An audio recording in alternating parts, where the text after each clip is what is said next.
choice, nowhere to go. Tune in for the infamous morning show, giving the news that you need to know. So don't you dare miss a wake-up call. Then in the evening, I got all for y'all. Eat your dose of daily vitamins. You know the queen makes it make sense. So true.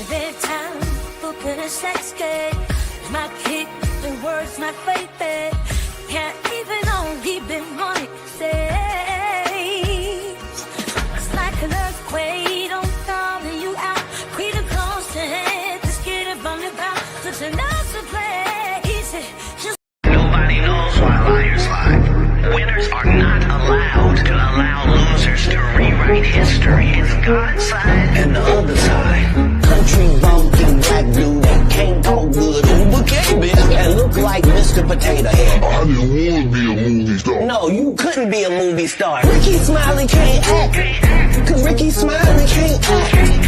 Why is he in a dress again? He didn't be wanting to party, and you gotta tell him no. Said ain't got no special, you remember? Eve ain't got no special, you remember? Ricky ain't got no special, you remember? Sir, I have 12 comedy specials. P. Diddy or whoever you is, TVJ, 10 of them. I won't stop burning you down until there ain't nothing left. Rubble on top of rubble, and I'll still be bombing. Look like a wall, Richard. Look like a wall. You didn't say no. Look like a wall, Richard. Look like a wall. You didn't say no. All right. Hello, everyone. Thanks for tuning back in once again to the original Queen Amadai Shakur show. I'm your host, Queen Amadai Shakur, and this is your daily vitamin. So as you're coming in, please feel free to go ahead and subscribe to the channel if you haven't done so already. Be sure to click that notification bell and click the word all so you're notified each time the Queen Goddess goes live. All right, so let's get into it. Don't forget to follow me on Instagram at Dr. _A Shakur, TikTok at Dr. A Shakur, and Twitter at DGoddess27. And as per usual, if you don't like what the Queen is cooking, you already know what to do. Okay, hey, Reggie, Nessie X, Juju B is in the house. Oh, hell no, April, AJ Matthews, Fat Boo. Above all that drama, Anita Harrell, Oh God is here. Or I'm sorry, A.O. God, Claudette, Black Butterfly B1 is here. Okay, most hated bronze flat power God. Oh, all right, let's get into it. Bobo. Okay, Truth Brown is in the house. All right, None Your Business is here. All right, shout out to everybody in the chat and everyone tuned into the Queen. Vengeance on Supremacists is here. Samantha, Junior Thorpe, DJ Big Six. All right, so let's get this party started. Lillian X, I see you. Everyone hit that like button, okay? That's how you can support the channel for absolutely free. All right, for absolutely free. That's how you can support the channel. All right, so let's get the likes up. Don't forget to do that right there. That's what y'all can do. Okay, so as you can see, I have some guests on the panel. We have Tina Berry, okay, Straight No Chase with the Queen, Tina Berry. We have Lisa Cabrera, and we have Desmond, all right, my chief moderator. Okay, so let's get ready to get into it. Let's get ready to get into it. All right, I see you, TC Dan. Shout out to my moderators putting in work. Okay, and shout out to all of my loyal warriors and everyone tuned into the Queen. All right, so first things first. So Lisa, Tina, and Desmond. So I have some information on Diddy, okay? So Diddy was trying to imply that this investigator from Virginia was trying to go in on him basically by gathering information, okay, for the prosecution. So I'm going to go to the video of that.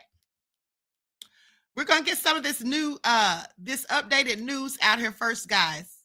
And then I also have Tony Busby's response. Okay, and so that all being said, hold on. Let me gather my receipts. Lisa, do me a favor and tell them while I'm looking for this receipt, please tell them about this polar freeze that you were telling me about earlier. Oh yeah. Especially if you're on the East Coast, Mm-hmm. we are going to get hit with a polar vortex, y'all. And they're saying it can last 8 to 14 days. So, in other words, a big chunk of the East Coast, Midwest, is going to be in the deep freeze. Now, tomorrow, ours is actually beginning tomorrow. We're supposed to be getting wind gusts 20 to 40 miles an hour for the next 48 hours. And then the East Coast is going to be freezing, no matter where you are, or if you're in the Midwest. So brace yourself, because this is all coming down from the Arctic through Canada into the U.S. Really? Yes. Yeah, I have several questions because I'm just wondering if they're up to something, if they're doing something to the weather. I always have questions. Mm-hmm. Mm-hmm. I hear you. So many things are being manipulated these days. All right, exactly. I'm sending an email real quick. I forgot to let somebody know. I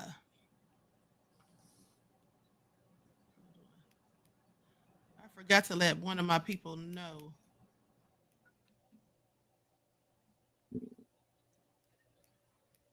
Okay, there we go. All right. So anyway, with that I've been said, now let's talk about Diddy, because Diddy needs to sit down somewhere. I mean, he comes up with all these shenanigans. I absolutely can't with him. So I'm going to put this up on the screen. I'm going to share my screen, but I'm going to put an overlay because I don't have permission to use this video. But we're going to listen to the audio. I'll put something over, put Diddy's face up here. I know nobody wants to look at it, but you know. Okay, there we go. Now listen to this. Sean Diddy Combs is once again slamming the federal government, saying not only is the prosecution's so-called filter team not doing its job, but they're calling out a specific investigator. They say he traveled from West Virginia to New York just to look at what was inside Combs's jail cell. Then they say he leaked that information to the prosecution. It's all laid out in a scathing new court filing. Welcome to Sidebar, presented by Law and Crime. I'm Elizabeth Milner, in for Jesse Weber. This is a Law and Crime legal alert. Did you know that children are being diagnosed with serious conditions like type 2 diabetes? And .com/food to learn more. Sean Combs' defense team is not slowing down over the holidays. Instead, as their client sits in the Metropolitan Detention Center in Brooklyn, denied bail on multiple occasions by multiple federal judges, the attorneys have filed another motion in support of a hearing. They are alleging that a search done at the MDC by the Bureau of Prisons was actually a ruse to get into Combs' jail cell and dig for information. As a quick reminder, Combs, who is a music mogul, Bad Boy Records founder, producer, and entrepreneur, is facing federal charges out of the Southern District of New York. A grand jury indicted Combs on 3 federal charges: racketeering conspiracy, sex trafficking by force, fraud, or coercion, and transportation to engage in prostitution, all of which he pleaded not guilty to. Combs traveled from his home in Miami to New York back in September, which his defense says was because he was planning to turn himself in, but instead he was arrested and he's been behind bars ever since. According to federal prosecutors, Combs used his money and influence to force people to participate. I'm going to fast forward because she's talking about stuff that we clearly already know. The materials on the defendant's assigned bunk. That investigator alerted the prosecution that he had taken the photos, but prosecutors had him give them to the filter team first for review. Now, filter teams, also known as taint teams, are pretty controversial in the legal system. The defense might have important or pertinent information that needs to be turned over to the prosecution under the rules of discovery, but that information might also be protected by attorney-client privilege. The filter team serves kind of as a middleman. It's a group of characterizes the controlling case law and the key facts about the filter team protocol. Apparently lacking any concern for the fairness of these proceedings, the government minimizes the breaches of Mr. Combs' privilege and privacy, hoping the court will accept its unsworn say-so and not bother with a hearing. The defense has repeatedly presented sworn testimony and evidence, but the government offers no actual evidence supporting its slippery and inconsistent claims about the underlying facts sufficient to meeting the controlling legal standard. Instead of submitting, for instance, a sworn declaration by Investigator 1 explaining what happened and why, the prosecutors expect the court to simply accept their unsworn hearsay assertions, even though they are self-contradictory and provide few answers to the legal questions. The court should refuse to do so. It should insist on sworn testimony from Investigator 1 and the production of his written communications with the prosecutors. I love Monday.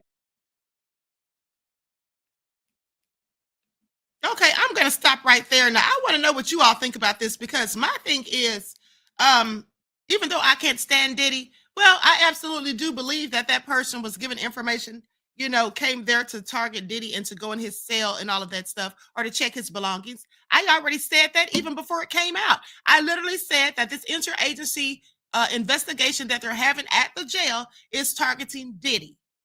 Because that was obvious to me. They said, and then the lady said that Diddy's team said it was a ruse, okay, to get into his information. Yeah, that's exactly what it was. Because for one, they claimed that they went there to investigate the smuggling of illegal substances, that they came there because they wanted to look into inmates that keep turning up dead and stuff like that, because there's supposedly a lot of violence and people getting stabbed and all that stuff.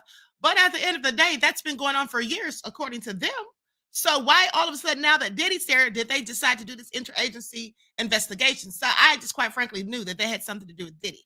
So he's definitely not lying about that as far as I'm concerned. But now with some of these things that they're doing, some of these slip ups, like leaking stuff, allegedly leaking stuff to the media, which Diddy's counsel complained about it to the judge. The judge said that Diddy's counsel didn't really have enough information to prove that the prosecution was in fact leaking information. But the prosecution, in my opinion, didn't have enough evidence to prove that they weren't, because several publications, one specifically, the New York Post, said in a couple of articles that I read that, in fact, there was an agent who anonymously reported information to them. First was about the raids on the properties, and then the second was about them having footage of Diddy and the freak-offs, but saying they couldn't tell whether or not the stuff that was going on was consensual or not, which led me to think that it obviously was consensual, because the accusers are saying that they had been, drugged, basically. So, and they're saying that they didn't leak anything, but to me, I think they absolutely are leaking stuff. And now I even think that they possibly leaked that videotape about Cassie, because at first I thought Cassie's lawyers did it, because the feds shouldn't be so stupid. I mean, it almost seems like they're purposely doing dumb stuff. I don't know. What do y'all think about it? What do you think, Lisa? Oh, I think they're leaking it, and I think they're leaking everything from money. I think money is behind the whole thing too. Interesting. Yeah, that's a good take on it. Mhm. Yeah, that would be definitely a motivation. Yeah. Okay. Now, Absolutely. these agencies that they're, like the New York Post and CNN, are they Right. paying for this stuff? I Mhm. would not be surprised, especially once the trial comes about in 2025, you're going to hear about people actually paid for this footage. I would not doubt it 1 second. Right, exactly. Because it's been long rumored that TMZ, that's exactly how they get all this information so quick, because they pay the police, allegedly. Okay, Mhm. so yeah. So what do you think, Tina? Your mic is muted. I'm sorry, Queen. I was doing something. I had came Oh back no, to that's the okay. live. I'm sorry. That's okay. Yeah, I was asking, what do you I think didn't hear your about Diddy? question. I was just asking, what do you think about Diddy? You know how his team, his defense counsel, is complaining about the feds leaking information to the media and stuff like that, and then they're saying that when they had that investigation into the jail, that they purposely went there to target Diddy, which I agree with. But I wanted to know what you think about that. If you agree, and if you think that that's what they're doing, why do you think they're doing it? Yes, I agree, and I think they're targeting him because it's like getting ridiculous now, and they always do this too. I'm not taking up for Diddy, and it's like I don't even know whether to believe half the allegations or what. But I know he's guilty of something. But Right. they're doing like they did Michael Jackson. They always want to take that billionaire black man and bring him down and make an example when you have Hollywood that's doing a lot worse. But because everyone knows Hollywood and all this, that the real predators that's going on, somebody has to take the fall. Somebody has to be the face of all this, and it's always a black man when the real perpetrators we know are someone else. So yes, they're leaking it and they're doing it on purpose. I think they're leaking on purpose. And I just have to wonder, is it true? Because they said days ago that the feds were pressuring Diddy to start giving them information, to start telling them names of the other celebrities. Well, I don't believe that, because to me that makes no sense. Because if they have footage from from the raids, if they have footage that they found in his properties, and as they claim that they did, at least the one who spoke anonymously to the New York Post supposedly said that they had some footage. And there was a report that came out months ago saying that they had in fact spoken to some of the people on the videos. Okay, and talked to some of those people, and some of those people were cooperating. And remember, they said that they had in fact interviewed 4 people the same day as the raids. So when they're sitting there asking Diddy about names and stuff like that, well, I have questions, because if they don't know who's on those tapes, do y'all even have tapes? And if y'all don't know the names of some of these people, you know what I'm saying? What do y'all even really have on Diddy? Now, what I'm thinking is, this is just my opinion, that they don't really want names of people. I think they pretty much probably know who's on there. But I think what they really want are the tapes. And that's the reason Diddy hasn't been given bail, because here's the thing. Now they're saying, now remember, they kept saying Diddy was a threat. He was a danger to the victims, and that he's been reaching out and intimidating people, even from jail and all of this. And so he's been denied bail 3 times, because they say he's such a danger. But now it's reported that if he gives them some names and tells them what they want to hear, then he can get a bail. Well, why is he going to get a bail if he tells you something? Because I thought y'all said he was so dangerous. So that just sounds like, to me, what I initially said. Because what I initially said was, the real reason Diddy's still sitting there and getting no bail is because he won't tell them where the tapes are. That's his security blanket. That gives him the upper hand. Okay, at the end of the day, that's just my opinion. Because without those tapes, what do they really have? Okay, and then because we saw that indictment, now they said something about a superseding indictment, but that hasn't come out yet, and I'm anxious to see what's going to be in there when it even does. So how much information and proof do they really have? And if you're having to ask Diddy and talking about offering him a plea deal, that makes me think you don't have much. Because if you have all this stuff that people think they have, why would you be offering him a plea deal? Okay, I'm just saying it all sounds real suspect to me. It just sounds like they don't really have much. Measure Man says, late to the party on my personal account. Happy New Year, Guardians of Equality, IG, the nonprofit that fights trafficking. Over 7,000 saved in 8 years. Happy New Year. Well, thank you, beloved, and congratulations, and thanks for your due diligence and for your fight against trafficking. And thank you for your contribution to the channel, beloved. Peace, love, and blessings to you.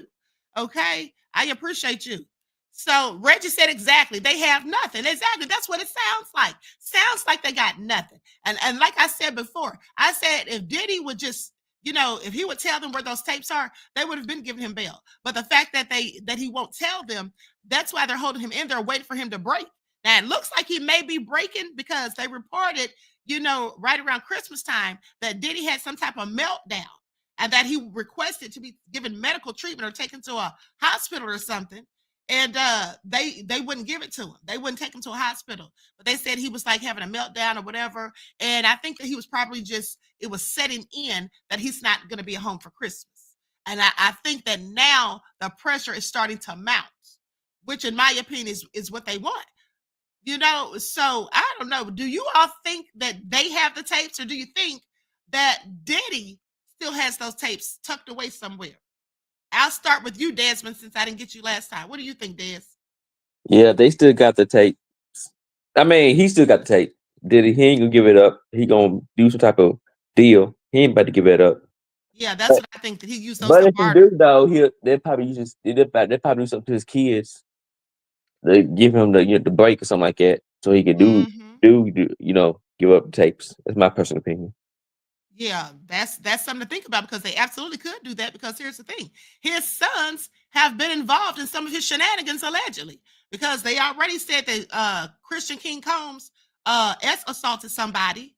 And then they said that at one point in Rodney Jones's lawsuit, I believe it was, said that Justin was out recruiting, okay, the young girls that were coming to the parties. So what do you think, Tina? And then we'll go to Lisa. Yeah, I still think he got it. Yeah. Mm-hmm.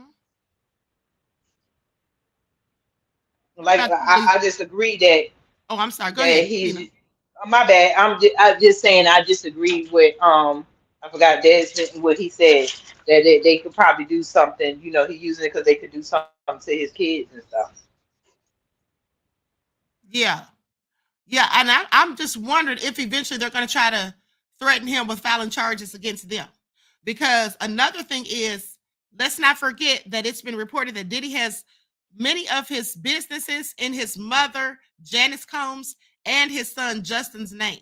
Now, he's been charged with RICO. He's been accused of money laundering.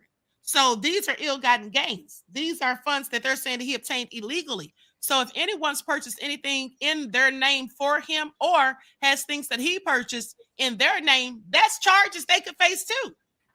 You know, and I did a video about that months ago because his mother absolutely could be facing charges. Not that they want her, because I'm sure it's Diddy they want, but I think they want the tapes. So any big time people that are on there, they can destroy those and they'll never see the light of day, just like in the case of Epstein.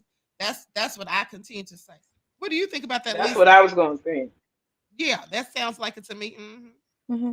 No, I don't think Diddy is going to give up anything. And it really would be in his best interest to be quiet about anything else that he may have that the feds don't have.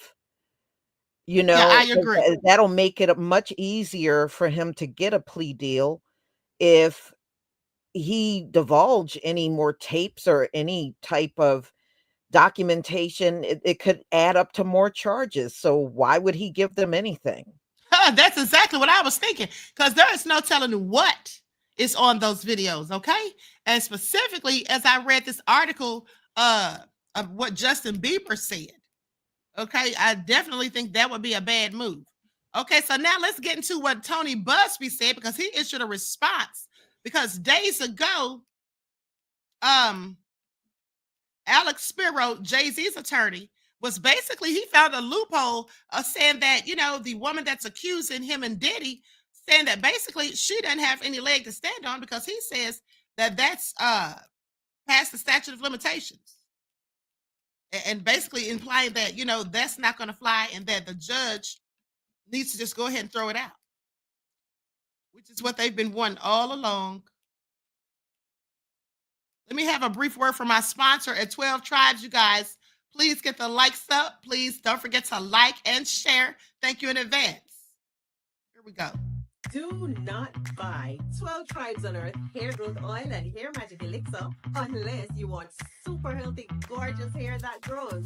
They have a whole line of amazing hair growth products, including hair growth leave-in conditioner spray, hair growth shampoo, hair growth spray, and hair growth butter. I'm starting to sense a theme here. They include quality natural ingredients. They smell amazing, and you can see the results for yourself. So if you're looking for healthy hair growth for your natural or relaxed hair, try 12 Tribes on Earth today.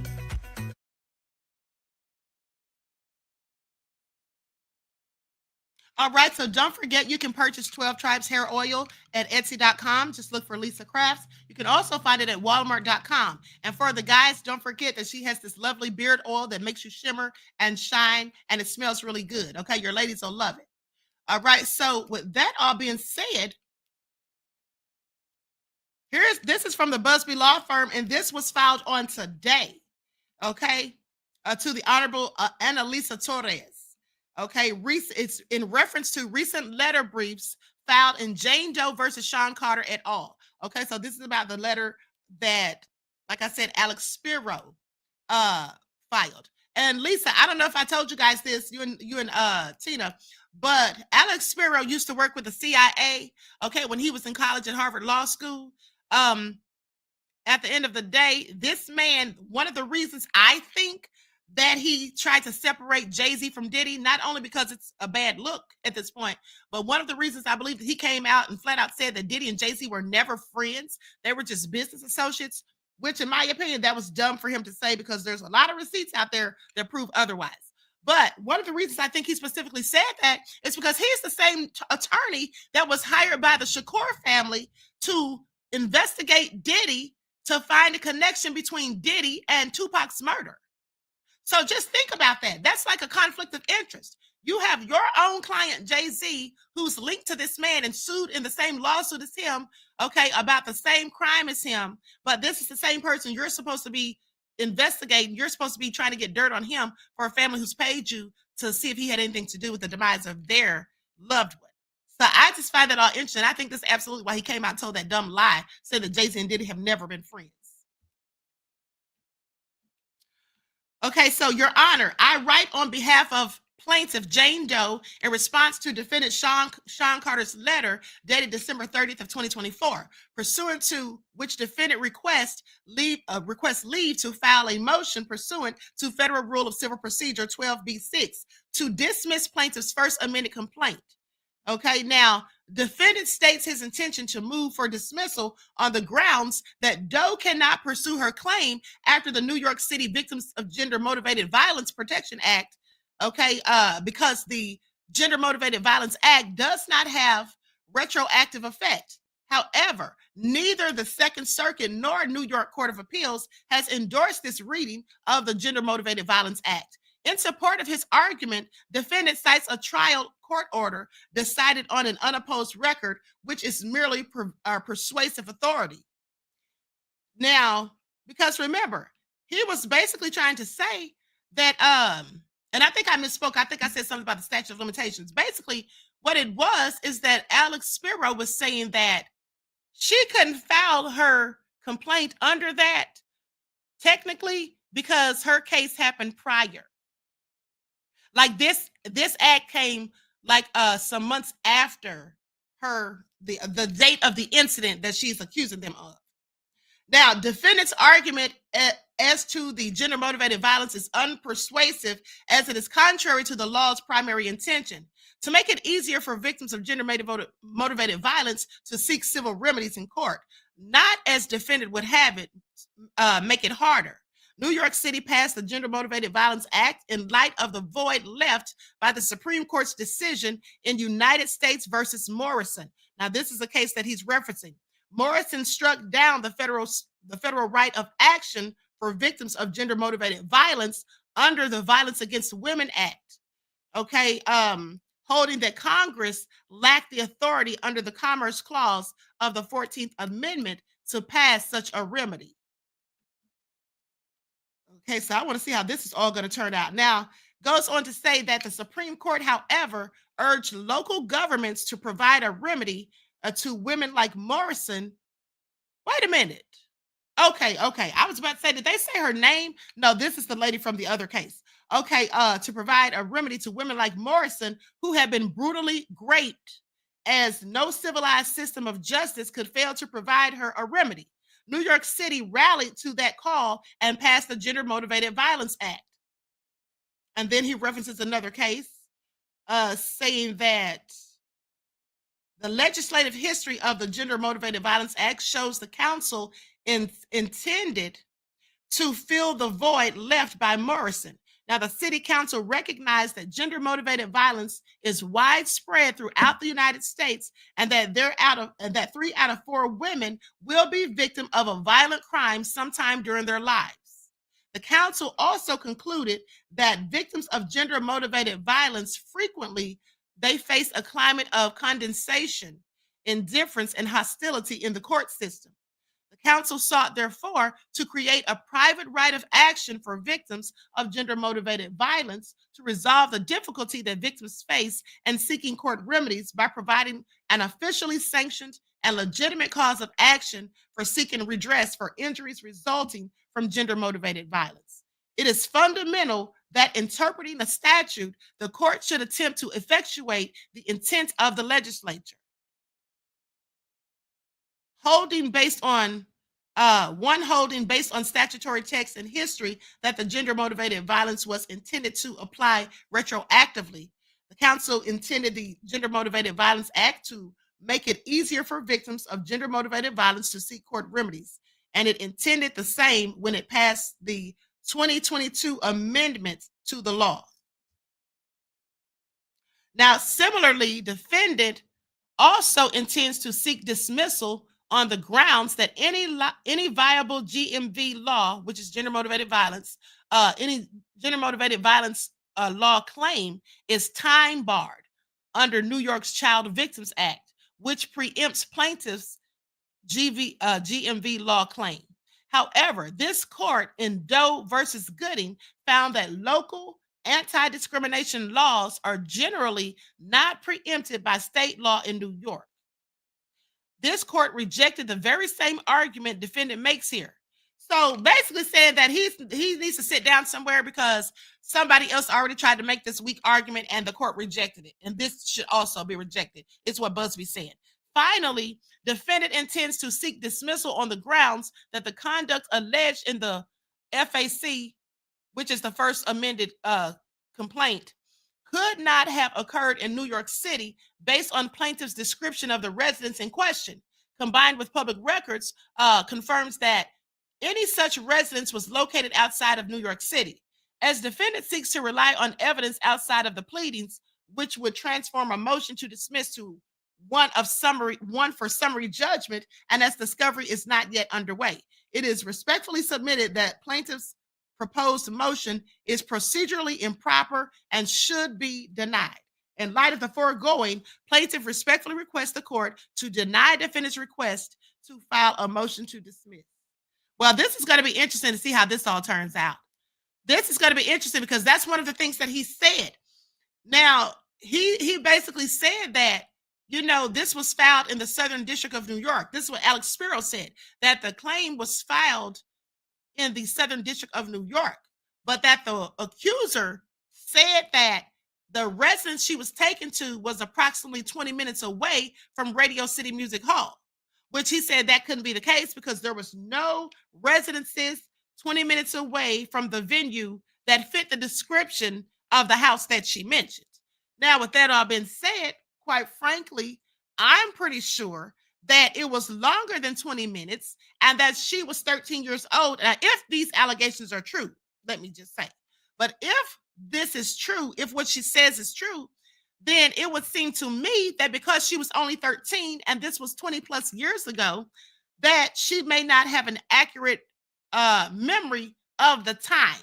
She was given an approximate, time, not exact. So it could have been 40 minutes, It could have been an hour. I don't know. So we'll just have to wait and see what the judge says. But what do you think about that, Lisa? Because he's basically trying to say that she might not even have been in New York if this even occurred. And so that the fact that it was filed in New York, that's out of jurisdiction because it could have happened in New Jersey. But there's definitely no such existence of a residence fitting that description 20 minutes from the venue she was supposedly at. Well, I think at this point, it's just going to come down to whatever's believed in court because, it's very minimal proof. So, Right.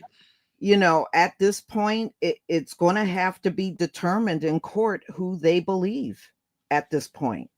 Well, my question is, do you think that the judge will dismiss the motion as Alex Spiro is requesting or let it go on and proceed forward as Tony Busby is requesting? Because it may not even make it to court. Yeah, that's true. Yeah. I mean, it is hard to say at this point.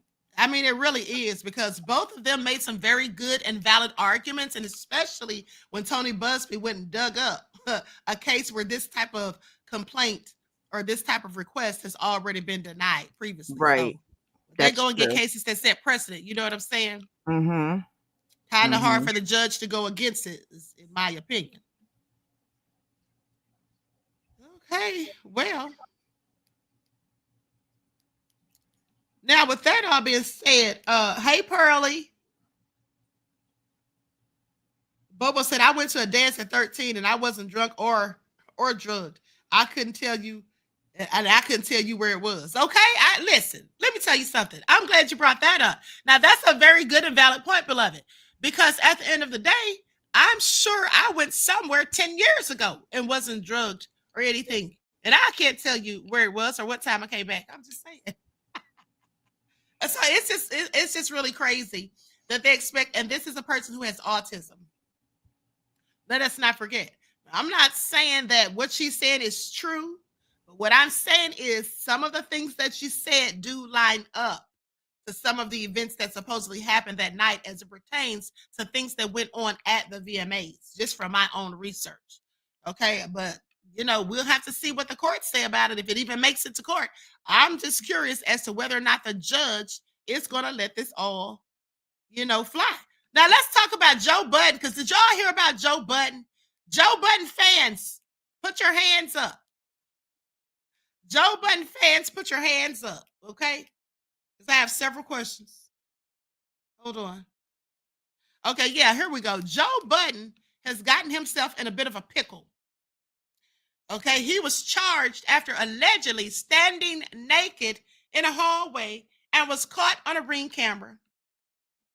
So here's what they say in the report. Now, this was reported by TMZ, and I think, this came out today, like this morning. Okay, so Joe Budden was charged earlier this month after authorities claimed his neighbor saw him outside her apartment on Ring camera footage, completely naked. Now, according to court documents, I guess that was a sight for sore eyes. Let me tell you something. I would have called the police immediately. Because at the end of the day, why should I have to see such? Okay? Why should I have to see 100 Black Rock said his towel dropped? Oh, did it? But why was he at this person's door with a towel on in the first place? Okay, I have several questions. Perplex says, Queen, I'm still struggling with how she managed to travel several hours to practically alone at 13 years of age and autistic, where ultimately her father picked her up, which he has no recollection.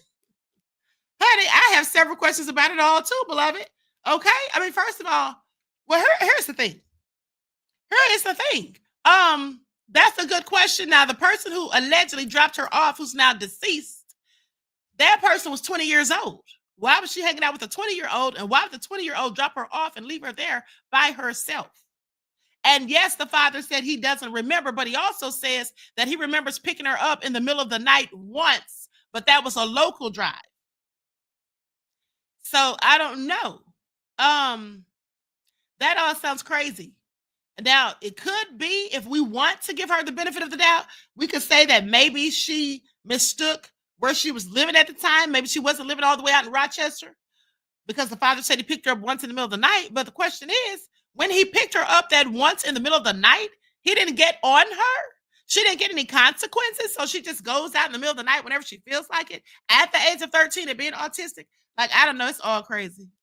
It's all crazy. But some people raise their kids differently, I guess. Okay, so now Joe Budden standing out here butt naked, and according to court documents obtained by TMZ, Budden was charged on December the 4th in Edgewater, New Jersey for lewdness. Now, the Edgewater Police Department released a statement on December 30th about the incident after news of the charge broke online, explaining officers were called to an apartment complex in the area at approximately 7:21 in the a.m. Now, EDP says the caller was alerted by their Ring camera that someone was outside their home, and when they looked at the footage, they claimed Budden was standing outside naked as the day he was born. Oh, they are so dramatic. Now, the caller claims that video shows Budden attempting to enter a code into the resident's door keypad several times before heading back to his own apartment in the same building. The court complaint says the resident and two juvenile daughters observed the offense live on their phone. Now, that would have really ticked me off. Juvenile daughters saw him standing out there stark naked. Now, by the way, they say Budden recently talked publicly about strife with his neighbors, claiming that he was kicked out of his apartment for continuing to record episodes of his podcast there. He's also previously said on his podcast that he's a sleepwalker. So is that his excuse? Was he sleepwalking? Now, Joe's attorney Nima Ameri Esquire of Ameri Law Firm fired back at the Edgewater Police Department, telling TMZ that Mr. Budden is saddened by Police Chief Martin's press release. Mr. Budden has been waiting weeks for his cross complaints to be processed, which includes substantially more serious charges, include possible felony charges against the persons behind these charges against him.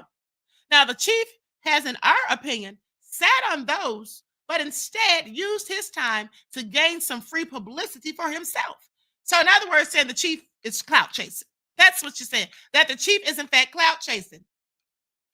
Chief Martin should seek publicity by doing noticeable policing, not inflaming disorderly persons' allegations. Saying that the allegations against Mr. Budden are a minor charge, not even resulting in an arrest. A charge Mr. Budden is looking forward to beating in court on the merits.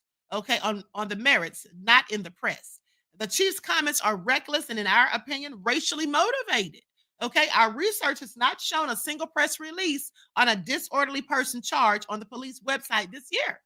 Now, his choice to single out Mr. Budden, in our opinion, is self-motivated and based off of Mr. Budden's race and celebrity status. Now, she might have something here, because here is the press release. This is what it says. And this is absolutely from Chief of Police. On December the 4th of 2024, approximately 7:21 a.m., the Edgewater police were dispatched to an apartment complex for the report from a resident that a man was standing outside of their apartment door completely naked. Caller recognized the man as a neighbor, Joseph Budden Jr., a 44-year-old male. The caller was alerted to Budden by their doorbell camera. The video depicted Budden attempting to enter a code into the door keypad several times before re-entering his own residence across the hall. As a result of police investigation, Budden was charged with lewdness, disorderly persons offense on a complaint summons. Chief Martin states that these charges are merely accusations and that the defendant is presumed innocent until and unless proven guilty beyond a reasonable doubt.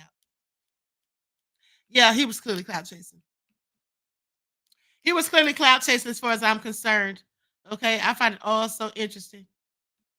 I don't know if y'all got kicked off or what. So what do you think about this, Lisa? Do you think that perhaps he was sleepwalking like he said? Because it was early in the morning.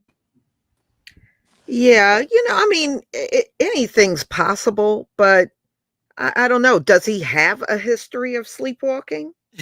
I don't know. I literally never heard anything Because about it. I've heard of people sleepwalking, but that doesn't mean they're stripping down and they're nude, when they do it. Well, maybe he sleeps that way. Yeah, I guess so. Some people sleep in their birthday suit. Hey, look, Queen. Now going back, I know somebody, and they would sleepwalk, and they slept walk naked. So it could be. I've seen it with my own eyes. Wow. So that could be the case. Mm-hmm. So that probably is, because if he had never did nothing, I know Joe Budden is him, but I've never, we don't never heard anything about him being just perverted. I know kind of whorish, but I don't think perverted. And then everybody knows that you got Ring cameras, so I believe it could be that he was probably sleepwalking, because if I've seen somebody do it a couple of times. Yeah, I remember sleepwalking once. This was years ago. I remember, and the reason I remember is because I bumped into a glass door. I must have gotten up out of my bed, walked into the living room, walked to my patio, and bumped into the glass door, because I guess I was trying to get out on the patio. But when I bumped into that glass, it's like woke me up. And I was like, how the hell did I get here? So that's just real crazy. Now, just imagine if it was open, or I could have gotten it open. I don't know. Wasn't naked, was you, Queen? No, no, honey, no. Absolutely not. But that sounds crazy, but that's probably what it was. What you think, Desmond? Have you ever slept? Have you ever walked in your sleep? Nope, I don't do that. But I have had a lucid dream where I felt so real and I woke up. I felt like I thought I was in another dimension or something like that. But then I was in this place, but I never done nothing crazy like that. Okay, you felt like you were in another dimension. All right, okay. Did you smoke anything before you fell asleep? Negative. Okay, I'm just teasing. Okay. Reggie said, whoa, my God. Okay, this is all crazy. TC Dan said, but do people know that they're sleepwalking? No, Dan, I don't think they know.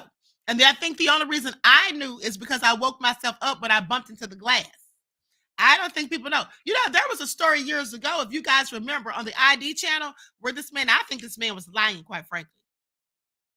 But nonetheless, there was a story about a man who murdered this woman on the beach. And then when he woke up, he said he had sand on his socks. And he said it seemed like he dreamt about something like that, but I think he got arrested. But he said that he must have been sleepwalking because he had a serious problem sleepwalking. But I'm like, you're sleepwalking with a knife outside on the beach because the woman was clearly stabbed. So I had several questions, is all I'm saying. And then if a person is intoxicated or do something, that really, if you have a habit of sleepwalking and then you're intoxicated, that can add to it. Because one of my sons would when he was younger, a teenager, he was sleepwalking. We would watch him, and I had to put a lock at the top of the door, and you could be trying to wake him up and stuff. So that is is not abnormal. Abnormal. I mean, it happens with people Right. just getting out, and then you'll try to pull them back or whatever. And I clearly, when my son was a teenager, I would put locks because he's tall like me, and I would put locks at the top of the door because I would be scared that he would wake up and walk out sleepwalking. Wow. Yeah, that can be dangerous. Okay, so now what do y'all think about these plane crashes? Let's talk about that. And then I want to talk about this fog. Have y'all heard about the fog?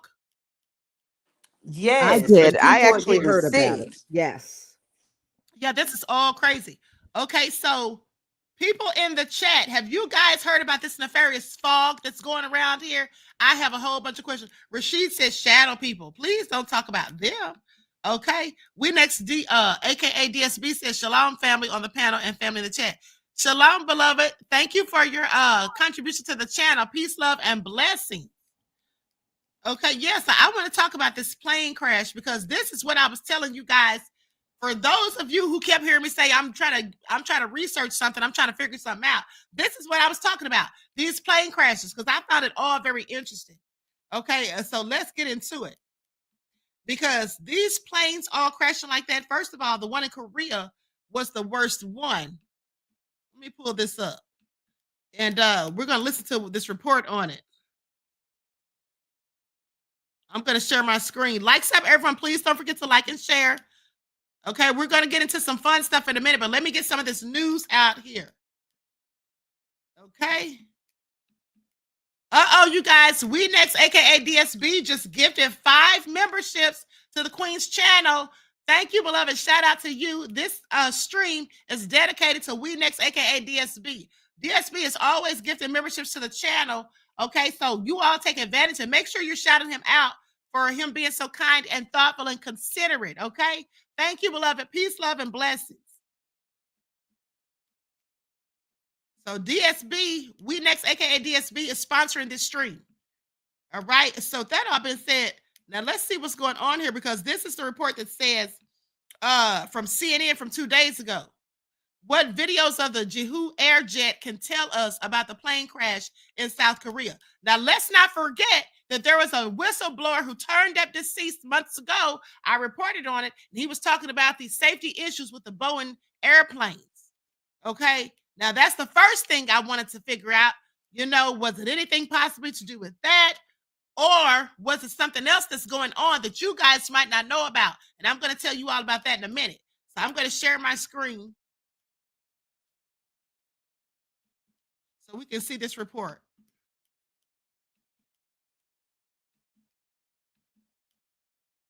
With breaking news, a fiery plane crash in South Korea, killing 179 people, leaving just 2 survivors. Witness video shows the moment the Jeju airjet skidded across the runway earlier today, unable to stop itself, exploded at the end of the runway, killing nearly everyone on board. Witnesses describing the chaotic moments. I think it was about 9 or 8:50 a.m. I heard a bang. At first, I thought it was an oil tanker accident, as we can see a lot of oil tankers nearby. Then I felt different. So I went outside and I saw a big dark smoke. Then I could hear a big explosion sound, not the one from the crash itself. Then I heard more explosion, at least 7 times. Now, before the crash, a passenger sent this text message to a friend. Wait a minute, we can't land because a bird or birds caught in our wing. Since when? The friend says. Just now. Should I leave my last words? The passenger responds. Meantime, the 2 survivors, both crew members, are now in the hospital, and officials there are saying that one is now conscious and speaking with officials. The National Transportation Safety Board now is saying that it is sending its leading team of investigators to assist in the case. CNN's Mike Valerio has more from Seoul. The cataclysmic scene stunning South Korea. A Jeju Air Boeing 737-800 with 181 people aboard. The plane's landing gear, local officials saying, likely failed. The aircraft's belly scraping the pavement, coming down close to the end of the runway before crashing into an embankment and exploding. A breathtaking plume of smoke seen for hours. In its wake, hundreds of mourners, families of the dead, crowding into the arrivals hall at South Korea's Muan International Airport. The man in the white helmet tasked with naming those who would never come home. Their bodies identified with loss and unspoken farewells, too much for families to bear. I'm going crazy, a man shouts, shattered by the calamity. According to South Korean officials, on Sunday, 8:57 a.m. local time, the flight arriving from Bangkok, Thailand, was contacted by the Muan Airport control tower, an air traffic controller warning of birds near the runway and a danger of potential bird strikes. 2 minutes later, at 8:59 a.m., the pilot makes a mayday call, and at 9:03 a.m., the plane crashes. One thing that's very perplexing is the reports that are coming in that the aircraft landed without the undercarriage deployed. Now, whether or not, it's a little bit unclear whether or not the undercarriage collapsed on landing or whether the undercarriage was not deployed at all. 2 crew members miraculously survived. They were both sitting in the back of the 737-800 near the tail of the aircraft. Authorities hope the survivors can shed light on what happened. The voice in-flight data recorder also recovered. Now, for a country that has been through so much, with martial law declared earlier this month, this catastrophe has certainly cast a new pall over South Korea, adding to the urgency to find out just how this could have happened.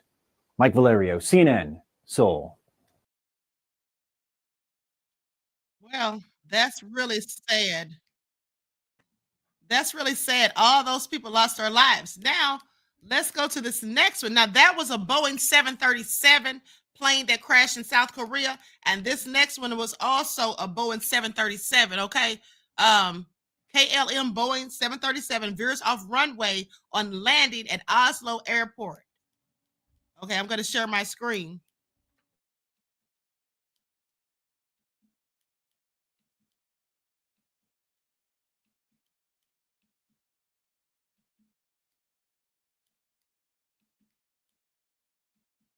December 28th, a KLM Royal Dutch Airlines Boeing 737-800 bound for Amsterdam was forced to make an emergency landing in Oslo Torp Sandefjord Airport. Upon landing, the aircraft veered off the runway. We examined this incident in this video. Quite understandably, the news of this KLM incident was overshadowed by the incredibly tragic Jeju Air accident that took place on December 29th. Also taking place on December 28th was an incident involving a Dash 8 in Halifax, Canada that skidded off the runway and caught fire upon landing. Indeed, it's an awful end to 2024 for the aviation world. When it comes to the KLM incident, the Boeing 737-800 aircraft, registered as Papa Hotel Bravo X-Ray Mike, was operating short-haul flight KL1204 from Oslo Gardermoen to Amsterdam Schiphol. Per Flight Radar 24, the aircraft took off at 18:10 local time, over an hour behind schedule. Aviation Herald reports that the crew reported hydraulic problems and stopped the climb at 5,000 feet, eventually opting to make an emergency landing at the nearby Oslo Torp Sandefjord. The airport's emergency services were put on standby for the jet's arrival. The diversion was executed following a quote-unquote hard noise, according to KLM. Upon landing, the Boeing 737-800, carrying 182 passengers, veered off the runway and made a complete stop in the grass. According to a report by VG, the pilots lost control of the aircraft upon landing.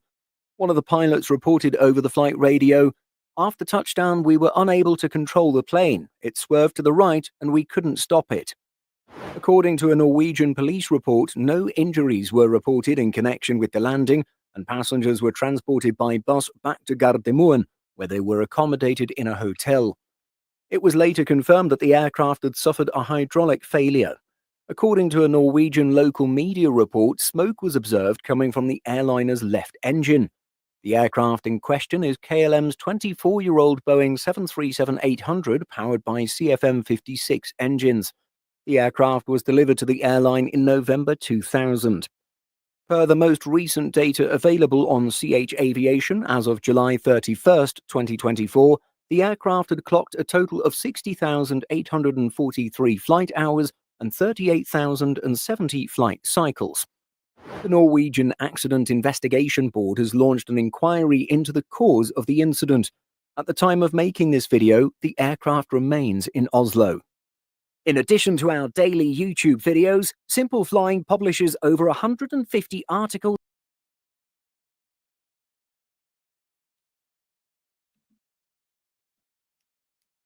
Okay, now, Lisa, do you know what type of plane that was? Both of those, the one in that was going to Amsterdam and the one in South Korea were 730 Boeing 737s. Do you know what kind of plane that was in Canada?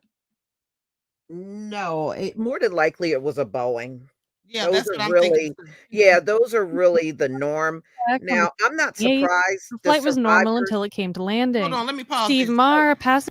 I'm sorry, say that again. No, I'm not surprised that the people that sat in the rear survived and everybody else died. You got to understand what I find ironic is people pay top dollar for first class and they're the ones most likely to die in a plane crash. And the people in the midsection, it's difficult for them to survive because all of your fuel for the plane is in the wings. In the fuselage, right? Yes, and the engine. So, so it's always a greater chance for them not to make it. And by the way, thank you, dark skinned brother, for all of your support. And I did get your Cash App. Thank you so much. And so there's not much in the rear of the plane. That's why I believe those folks were able to survive the crash. Right. Okay. So You know, thanks it's a for that. lot of weight. Yeah, the wings bear a lot of weight because of the fuel. Yes, absolutely. Absolutely. Okay. So Now, I'll be ready. Queen, let me tell you, I used to live overseas, and I took from New York Singapore Air over to Germany. Okay. And on our way there, our plane was struck by lightning. I've been in a similar situation. Yeah. Yeah, it's now scary that's 'cause you're very really scary. It is because you're literally helpless. You can't do nothing. If something happens to that plane and you're 30,000 feet up in it, you can't do anything. Yeah, that happened to us coming back from Florida, from Fort Lauderdale, like a few years ago, like maybe almost 10 years ago. And yes, the plane was struck by lightning.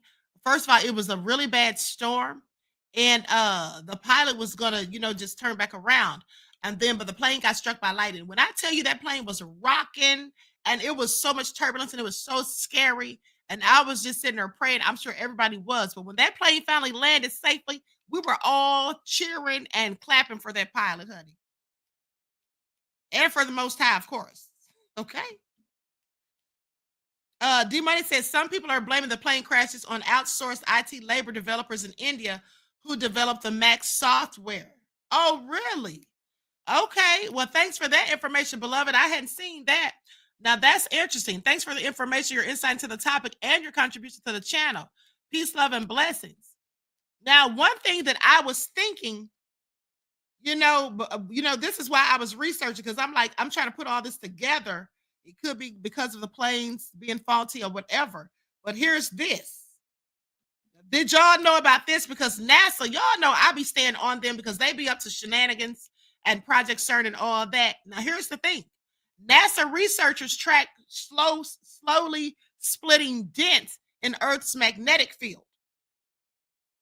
So a small but evolving dent in Earth's magnetic field can cause big headaches for satellites.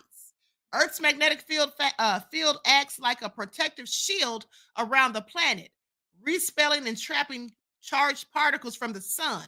But over South America and the South Atlantic Ocean, an unusually weak spot in the field called the South Atlantic Anomaly, or SAA, allows these particles to dip closer to the surface than normal.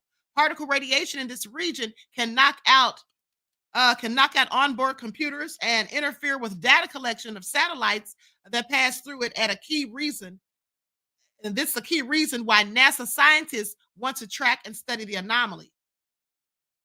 Now, currently, the SAA creates no visible impacts on daily life on the surface. However, recent observations and forecasts show that the region is expanding westward and continuing to weaken in intensity. It is also splitting. Recent data shows the anomaly's valley or region of minimum field strength has split into two lobes, creating additional challenges for satellite missions.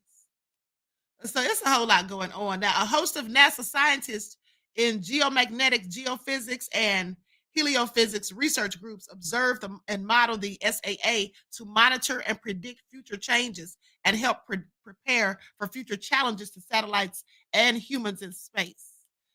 So I was like, they have so much nefarious stuff going on. I just had several questions. That's all I'm saying. They do, Queen. And, there's been a lot of incidents going on in the airline industry. Right. Here in New Jersey, we got all this activity with orbs and all types of things flying around because they're saying they're not all drones. Right. And it has grounded planes. They literally couldn't get up in the air and fly because it was too many objects up in the air. And then now you had 4 crashes in 1 week? It's been crazy. The activity that the airline industry is going through has been absolutely crazy. And it's not only them, also helicopters here in my state, because of all this activity up in the sky. Some of them had to make emergency landings. Yeah, and see, this is all getting real strange. And now we have this nefarious fog and then the polar freeze. What is really going on here? What about the Earth? That I've been watching it. That it said the Earth core has slowed down and even stopped at one point, and now the North Pole and South Pole are off, and it has officially shifted to where they were. Because the North Pole and the South Pole is actually the Earth's magnetic field. And Yeah, so that's what I'm talking about. When I said the magnetic field, yeah, that's what I was just talking about when I said it's splitting in two. Right, that's all part of that. That's all crazy though. Like, what do you think it's called? I know we don't know. We're not scientists, but that they said that China has this big dam. If you kind of look it and you can Google it, they say China has the biggest dam on Earth that's generating power, and they want to build one 3 times bigger. And they said that dam that China has is actually causing, different complications in the Earth. So, even though things are man-made, when you're shifting water and everything that we're made of, it could be that. But I read an article the other day about that they were saying is that, is a lot of this change is linked to the like the powerful dams that China has built. You know what, Tina? Allegedly. I think you're right because, not only, like you said, the water, those dams require a lot of electricity to even run them. So you're absolutely right. And they said China is trying to build they're trying to build dams that's 3 times bigger than the ones that they have. Right. Okay, hold on, you guys, because Goodness Rated Bo says, Queens, why you're not talking about Trump and Elon going against MAGA base? America First apparently changed real quick to HB1's visa. Elon wants all immigrants. We are going to talk about that if you give us time. We're talking about a myriad of things. We have a list of things, okay? And that's one of the things that I told them earlier that we're going to talk about. So just sit back and wait. Okay. Sit back and wait, beloved. We're going to talk about that. Me and Lisa were talking about that earlier today. Okay. So now with that, I've been said, because Lisa's the one who told me about all the mess that's going on in the shenanigans. Okay. So let's go to these videos that some TikTokers did, you guys, about this fog. Because there was numerous TikTokers did videos about it. And this is like really crazy. I don't like the fog because you can't see what's going on. You can't see what's in it. I have never liked the fog. And probably because when I was a kid, I saw that movie called The Fog. Yeah, Queen, did you hear some of the reports on the fog? Some people said the fog had a funny smell to it. Yes, I know. That's what we're Yeah, gonna did play you right hear now. about that? And Yeah, I'm some about to play people these videos actually, about it. right, and some people actually said they felt lightheaded being out Yeah. in the fog. Yeah. Yeah, it's something nefarious. It's probably something they're spraying. And Probably then something people they're getting, spraying, is there honey. something going on with this fog and then people getting sick? Because hear me out. About 4 or 5 days ago, I was on TikTok and one of my friends had posted that there had been fog in her area for the last 3 to 4 days before that. And she was talking about how it is there in the morning and lasts all day into the night, and it hasn't like gone away in 3 to 4 days. And I was like, huh, that's weird. I wonder if she lives anywhere near me, because I'm in southeast Nebraska and it had been doing exactly that for the last 3 to 4 days here as well. So I go in her comments, and no, she's not from here. I believe she said she was from Houston or something. But then I look at her other comments, and people from all over the United States are talking about they have also experienced fog morning all the way to night for the last 3 to 4 days before this as well. And I commented and I was like, that's strange. Like, how do I come into somebody's comment section and people from Pennsylvania and Houston and southeastern Nebraska and Colorado are all experiencing this fog morning to night, doesn't go away for the last 3 to 4 days, and we are geographically in very different areas? That's strange. Didn't really think much of it, right? Other than that. Then a while, like the next day, I'm scrolling and I see somebody else talk about this. And so I go into their comment section. Again, now people, Oregon, Florida, like all over the place are saying that they've experienced this exact same thing. I understand it's cold and flu season, whatever. This could be just a weird coincidence. But now I'm seeing a lot of my friends and people that I'm, follow and stuff on social media talking about being sick, this red sore throat, really bad. I myself have been under the weather for the last like 5 days. Nothing severe, nothing like what other people are reporting, but like a scratchy throat. You can kind of hear it in my voice. Just kind of more tired and things like that. And I just don't know. It's just strange. It's just strange. The fog itself was strange. I even thought it was strange just when I thought it was just here in southeast Nebraska where I am. When it wouldn't leave for 3 to 4 days, I was like, that is strange. And then I start seeing all these people on social media talking about they're all over the country and they're experiencing the same kind of fog. Makes you think. All nefarious. It sure does make you think, what the hell are they spraying out here? And my friend who lives in a different part of Georgia than me sent me a video a couple of weeks ago with all of these chemtrails just everywhere, and clearly said that they're trying to block out the sun or doing something crazy.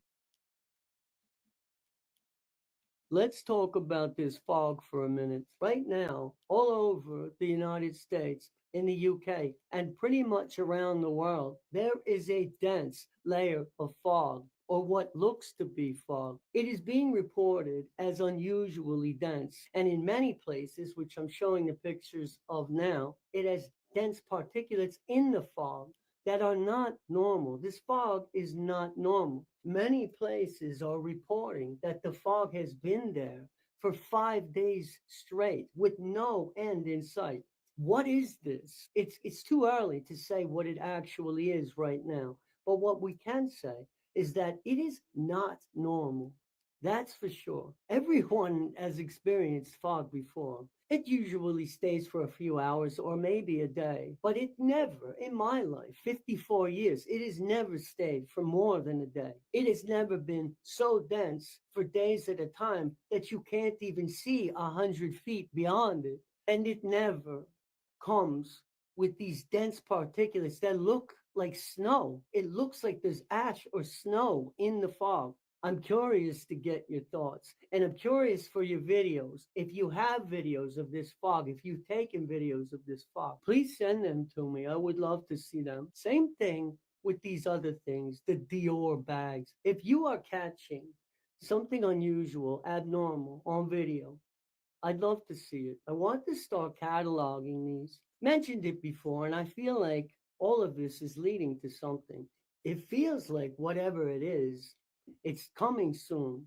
And what else is coming soon? A couple of days away. Obviously, right? Are we looking at something happening on that day? The closer it gets to that, the more bizarre it's getting. I'm going to keep at this. I'll keep updating. I'll bring you any news that I have. In the meantime, take care. Well, I'll tell you one thing, honey. This is all so nefarious, and at the end of the day, he's absolutely right. And I like his accent, by the way. But you know what? This is all real strange. All this crazy stuff. We got these drones flying over New Jersey, one as big as a bus. Then you have this guy on the news talking about it for about 10 minutes, and he seems like a whole crisis actor. Then you have this fog all of a sudden out of nowhere with a strange smell, people feeling faint, dizzy, and getting sick.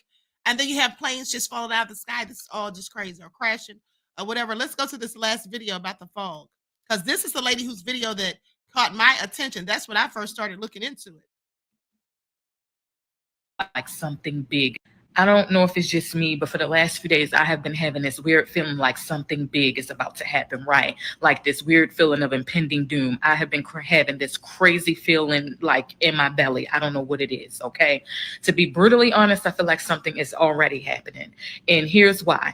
For the last few days, there have been crazy reports of dense, thick fog in many states all over America, in addition to the UK. Now, this is not your regular fog, because a lot of people have been reporting that they have been seeing some weird type of mist coming out of the sky with this fog, okay? In addition to that, there have been 4 plane crashes, y'all, within the last 5 days, okay?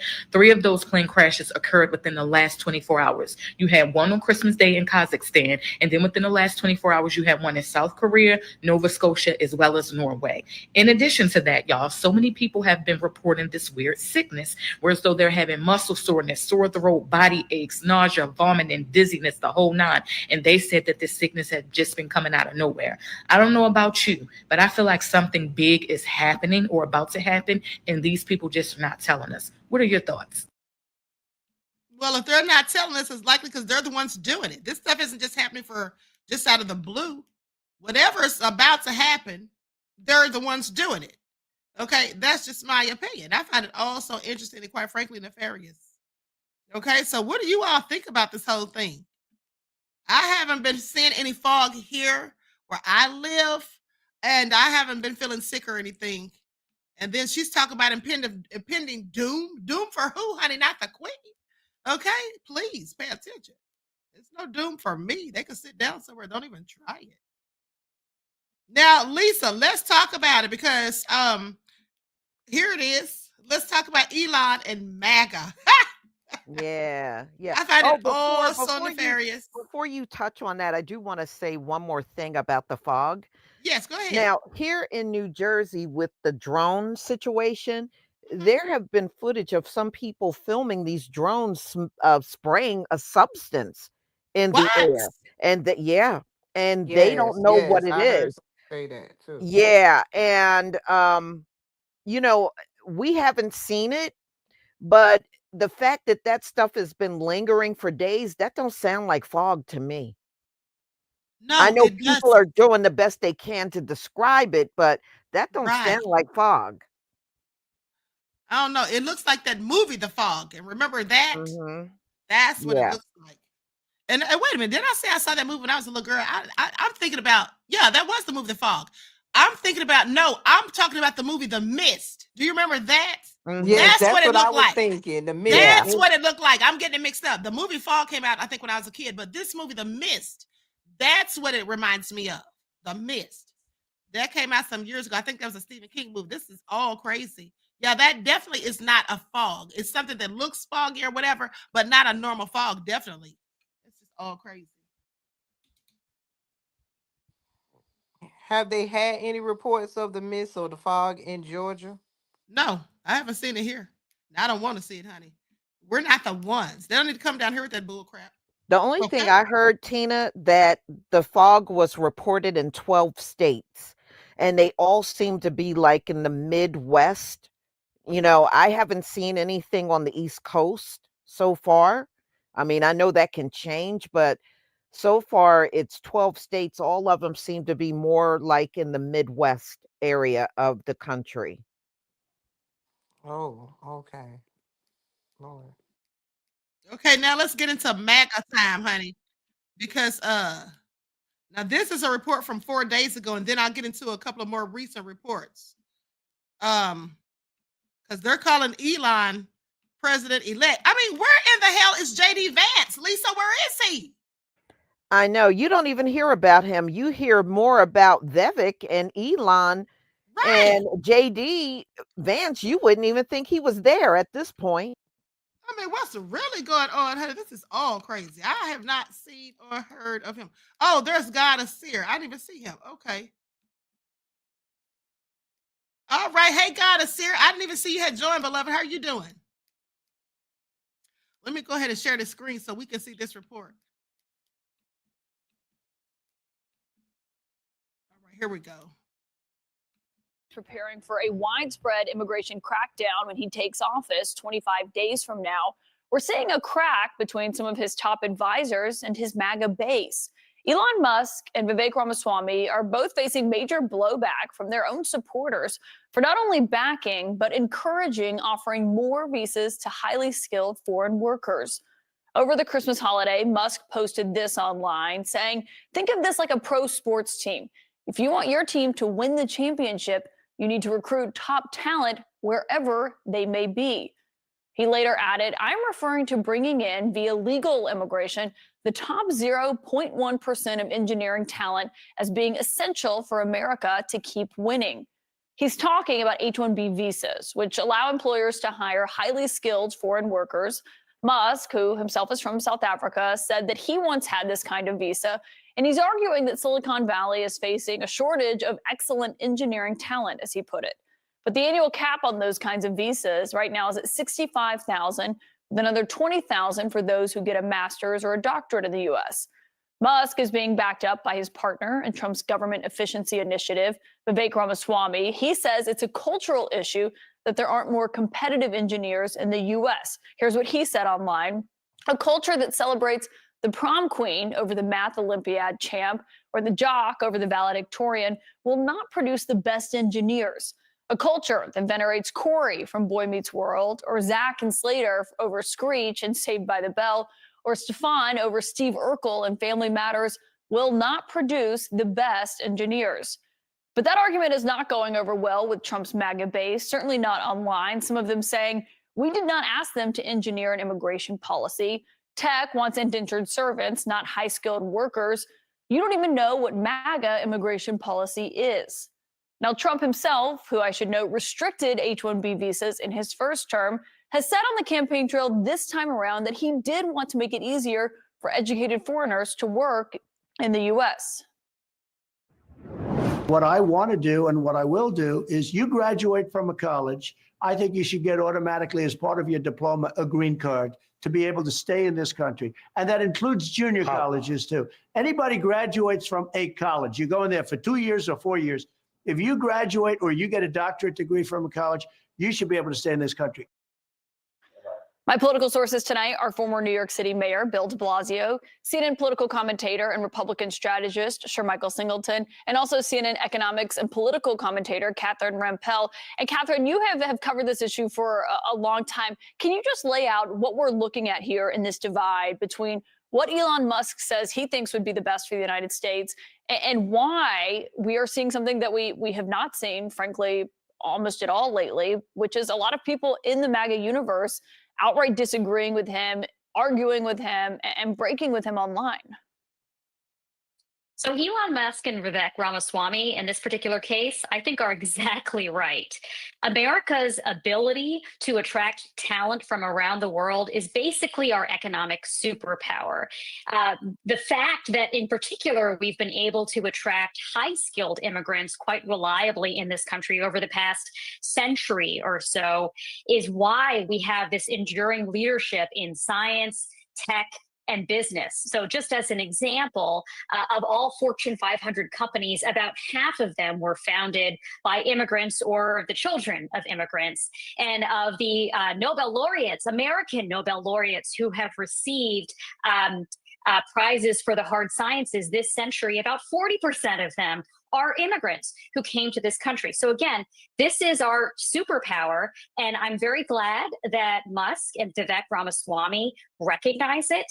I very much hope that they are able to influence Donald Trump on this particular issue, but I'm doubtful about it because just as you mentioned, in his first term, Trump was actually quite hostile to legal immigrants, in particular, by the way, high-skilled legal immigrants. He made it really hard for them to come here, not just those who wanted work authorization, international students who cross-subsidized American students, by the way. He basically harassed them and made it very difficult for them to keep their legal documents in order. That's because as much as Trump has said, oh, he only objects to illegal immigration, he's very much in favor of legal immigration. His policies don't bear that out, and that's partly because Stephen Miller is the one who was the architect of Donald Trump's immigration policies last time around and will probably do so again this time around, and is unlikely to adopt the sort of Musk, Vivek Ramaswamy view of things. Yeah, Stephen Miller's getting a huge job in the West Wing. He's been around Trump for the 4 years he was out of office. And sure, Michael, as the Republican here, I wonder what your view on this is, because this is happening within the Republican Party. I mean, these are two top advisors to Trump, the MAGA world, who are kind of framing this as the true believers who say, we asked for stricter immigration policies. That didn't mean coming with a carve out for high skilled workers that they say are taking American jobs here. Yeah, look, I think with all due respect to Mr. Musk and Vivek Ramaswamy, they should focus on saving federal dollars for the taxpayers and not immigration policy. I understand some of the points that Catherine made, and I agree to an extent, but I think the U.S. should focus more on domestic skill development. Studies also show that H-1B1 exacerbates employers hiring individuals from outside of the country when they could potentially hire minorities, for an example, which we know there's a shortage in the STEM fields. There are a significant number of Americans who I think would love opportunities if they had the proper training and skills to operate in those jobs fairly well. So why not start and focus there? I'm not of the support or mindset, Caitlin, that we should let in more than the 60,000+ that were already let into the country. Do we have some deficits? I certainly understand that point, again, to what Catherine was sort of alluding to. But I think by focusing on increasing domestic skill development, you can decrease the furtherance of those deficits by virtue of saying, you know what, we're going to spend more of our time, more of our dollars educating our own citizens to compete for these jobs versus saying, let's increase to 100,000 or maybe even more for employers to bring in individuals from India, which is a predominant country where many of them come from. I don't agree with that at all. And I think folks in the MAGA world have every right to be angry with Vivek and Elon Musk. Yeah, well, that's an interesting point because I saw that argument being made, but also I saw Mark Cuban, Mr. Mayor, responding to that saying, well, and I think we have what he had posted, quoting to Elon Musk and Vivek saying, well, everyone, argue college is overrated. If you're arguing we need to have more homegrown engineers, don't we need more kids who are going to college? I mean, I think he's being a bit sarcastic there, but that is kind of the dual arguments that you see sometimes from this political orbit. Look, I see a couple of things going on here. First of all, I have to say I agree with Elon Musk and Vivek Ramaswamy. I think they're pointing out the reality that we're living. You could say, and I hear Sir Michael's point, I disagree with it though, because I think it misses the fact we want to get to the place where we can maximize the use of our own talent in this country. Let's bring in the best and brightest from all around the world. Let's really make our economy stronger. Let's become even more tech dominant. That's the way, in fact, to elevate the whole country and to create more opportunity for Americans of all kinds in the tech field. So I don't know why on earth we wouldn't want to grab all the talent out there, especially because if we don't, our competitors will. I think it's also fascinating that we're seeing this kind of open conflict. I think it's going to be the first of many. And of course, that speaks to the question of Elon Musk's role. I think really soon we're going to see more divergence between Elon Musk and Donald Trump. It's natural, given each of them having the power they have. I think that's going to be a very, very important storyline in 2025, that these two people who appear to be allies but really have very different interests start to diverge issue by issue. We saw it also during the recent budget fight. I think we're going to see it on issues like artificial intelligence and climate, where Musk has been in a different place than Trump. That's going to have ramifications for how successful Trump can be in general. And then finally, I mean, look, for the MAGA world to be turning on their own this quickly.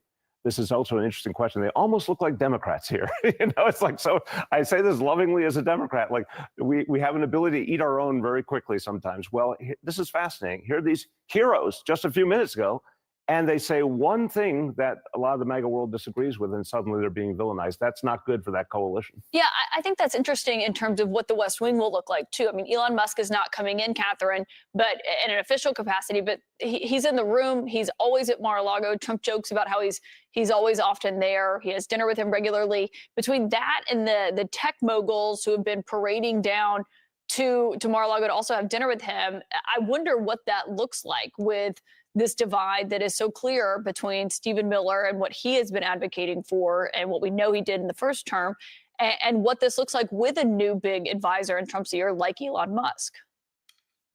Trump seems to listen to the last person he heard from. So if that is Elon Musk, it might be Elon Musk. If it's Stephen Miller, and as you point out, Stephen Miller will have a very powerful job in the next administration, it's probably going to be him. Frankly, I don't think Trump pays all that much attention to the nitty-gritty policies that are taking effect under his watch, which is probably why he doesn't even realize that last time around, he did a lot more to reduce legal immigration than illegal immigration, because Stephen Miller was running the show. So I think that whatever Trump says he wants to do, the actual people who are executing the policy at the end of the day will be making the decision.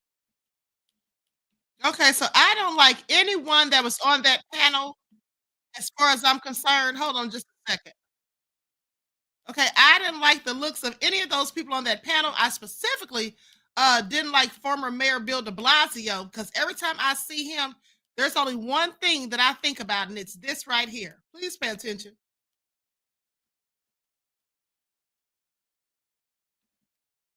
Need everyone to get vaccinated. So we know we have to make it convenient. We know we have to make it easy. We know we need the opportunities for people to speak to their trusted community voices, doctors, et cetera. We're doing all that. But we also know that incentives help. They really do. And so we've been announcing free tickets, gift cards, all sorts of incentives to encourage people. A lot of people are ready to get vaccinated. They just haven't gotten around to it. They need a little extra incentive. We're doing that now. And we are going to have a live correspondent this morning talk about this, and from a site that means a lot to all of us as New Yorkers, because one thing I think that does unite New Yorkers is a love of Shake Shack. So live from the original Shake Shack location in Madison Square Park, the CEO of Shake Shack, and he is generously joining into this incentive effort, and I welcome him. My pleasure to introduce CEO Randy Garutti. Welcome, Randy. Good morning, Mr. Mayor. Good morning, New York. Again, the Shake Shack team is here for you in New York. We'll see you soon all around New York City and Shack. Thank you so much, Randy. Thank you to the whole Shake Shack team. This is really going to help us out. And did you say free fries when you get vaccinated? I got vaccinated. You're saying I could get this? These delicious fries? Wait a minute. But there's also a burger element to this? Let me check with Bill Neathart. Is it too early in the day to eat a burger? No. This can be breakfast? Okay. I want you to look at this and think about, again, some people love hamburgers, some don't. Really want to respect all ways of life. But if this is appealing to you, just think of this when you think of vaccination. Vaccination. I'm getting a very good feeling about vaccination right this moment. You don't get out over here. Was that serious? Was that a joke? No, that was dead serious, honey. You don't remember him when he was when they were giving out all these incentives for people to get the jab? Let me tell you something.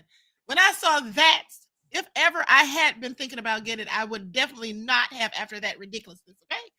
I mean, that's what you want to use to incentivize people, and those fries and the burger look like they were dry as hell.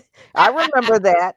I remember that. Please, I will never forget his face ever since then, honey. I never heard of that man until that little BS right there. I'm like, is he serious?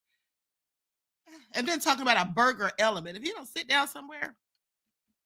But let's go on and talk about Elon, because Elon Musk defends anti-MAGA sentiments with call for more migrant workers, saying Americans are too dumb and lazy. MAGA crowd turned against Elon Musk after misguided rants. So Elon endorses an appeal to hire more migrant workers to fill up the lapses in the tech industry left vacant by a lazy and mediocre America, backing Vivek Ramaswamy's claims. The tech mogul got on the bad side of his MAGA crowd this week with some questionable posts and endorsements seemingly calling for the introduction of more migrants or immigrants into the workforce for having better work ethics than American natives. Vivek Ramaswamy, who Donald Trump nominated to lead the federal cost-cutting drive alongside Elon Musk once he came into power in the lengthy X post, criticized Americans for venerating mediocrity over excellence while defending the hiring of migrant workers. Now, he began by acknowledging that big companies hire immigrant tech workers over Native Americans because of questionable American culture. He wrote saying that the reason top tech companies often hire foreign-born and first-generation engineers over Native Americans isn't because of an innate American IQ deficiency, a lazy and wrong explanation. A key part of it comes down to the C word, culture. So that's what he said. At the end of the day, listen, these people are all going in on each other back and forth, and I'm all here for it because I love to see it. See, this is what they get. Now, this came out 7 hours ago from MSNBC. Okay, let's go to this report. Going to see more conflict between Elon Musk and MAGA world soon. This is what former Representative Dent said. Okay, I'm going to share my screen. And then after this, we'll likely, there goes Hundia. After this, we'll get into the trivia. Hey, Hundia. Okay, so let me share my screen. Likes up, everyone. Hey, beloved. Okay, likes up, everyone. Please don't forget to like and share. Thank you in advance. We're starting trivia after this. Atlantic and an MSNBC political contributor, and also with us, former Pennsylvania Republican Congressman Charlie Dent. Congressman, I want to start with you. Do you think this vote on Friday is going to get messy? It certainly has potential to get messy. As you just pointed out, that Johnson can only lose one vote. He's already lost one. He can't lose two. And given the unpredictable nature of some of the members of the House Republican Conference, I wouldn't want to go into this vote without fully knowing my vote count. And it strikes me that he should be okay because Trump has endorsed him.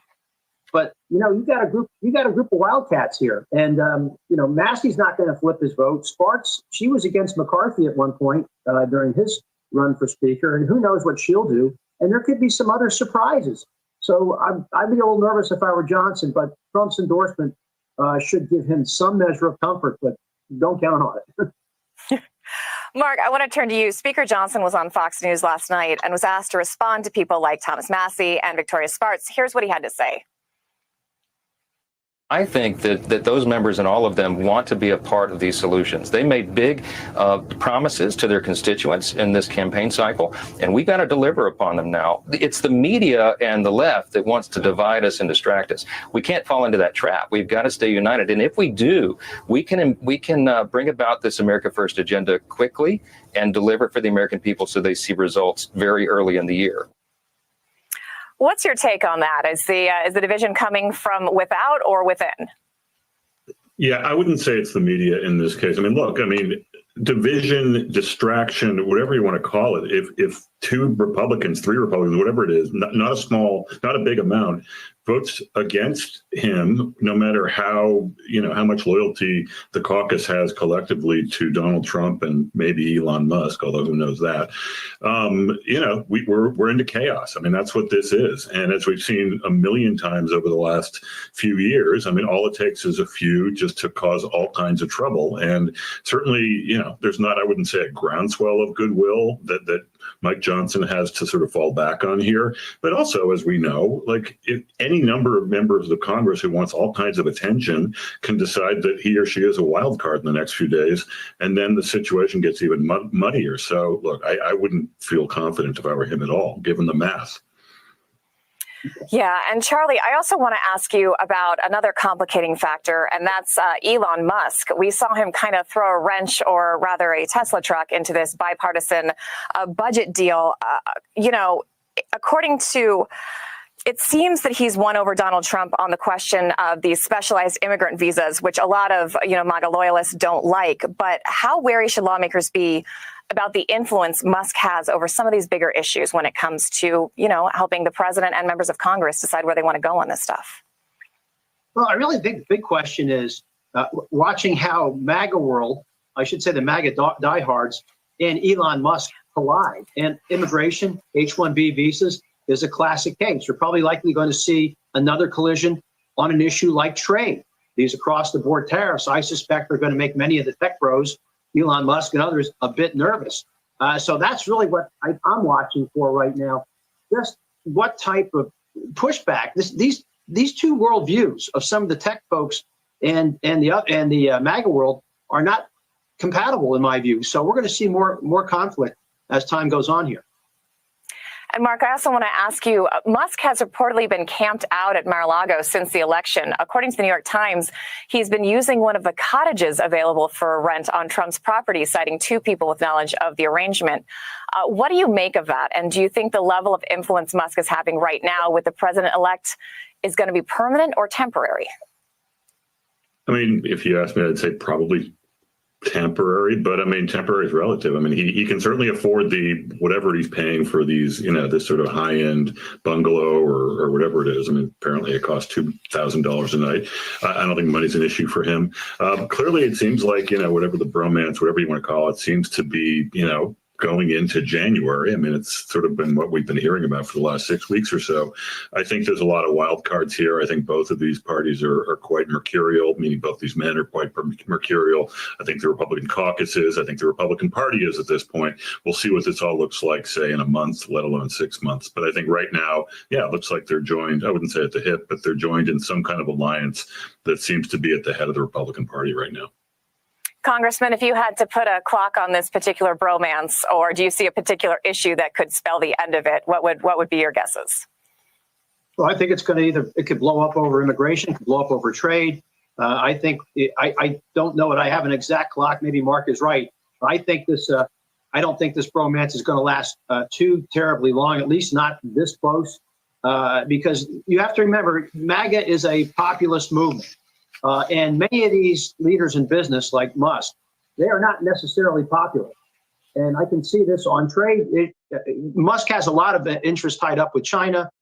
Those across-the-board tariffs are going to cost him money. You see it on the H-1B visas, and there are going to be other visa programs. Business community generally is also going to run into conflict. And we're all waiting to see how this sorts itself out. Who will assert themselves best? It's clear right now that Musk won round 1 here on the H-1B visas, but this is just round 1. And I'm not sure how many more rounds there will be. All right, we'll have to see.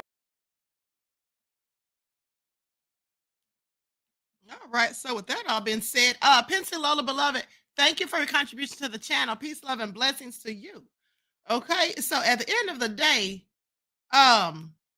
they called it a bromance that Elon and Trump are having. Now, I've heard some of the foreign leaders, basically are supposedly calling Elon himself the president-elect, like he's running the show. I don't know how long Trump's going to put up with that, because you all know he's a whole narcissist. That's just my opinion. Okay, Rashid said, why did Elon's girlfriend break up with him? Honey, who knows? I didn't even know she did. Okay, so anyway, with that all been said, we're going to get ready for the trivia round. All right? We're going to get ready for the trivia round. With that all being said, we're going to be having Jeopardy. That's what we're going to do. We're going to play Jeopardy. And I'm going to, I got my Jeopardy music right here. So I'm going to be asking some questions. Yeah, go ahead, Lisa. Go Queen, ahead. I'm going to have to cut out, but thank you so much for inviting me. Yes, thank you absolutely. to everybody in the chat.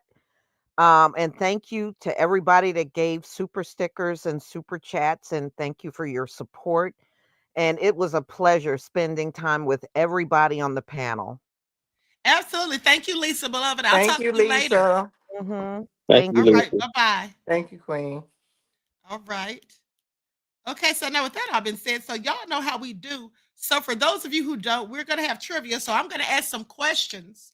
Okay. And the how we do this now, do you guys on the panel want to play trivia also? Because I can do it with the panel and the people in the chat. I'm in, Queen. All right. Okay. So we're going to start with the people in the chat first. So what I'm going to do is I'm going to ask a question. You have 30 seconds to get your answers in. Now, do not, I repeat, you know the rules. Do not put your answers in the chat. You will be disqualified. Your answers have to be sent to my email, therootofallevil227@gmail.com. Okay. So moderators, make sure that you put the email in the chat, okay?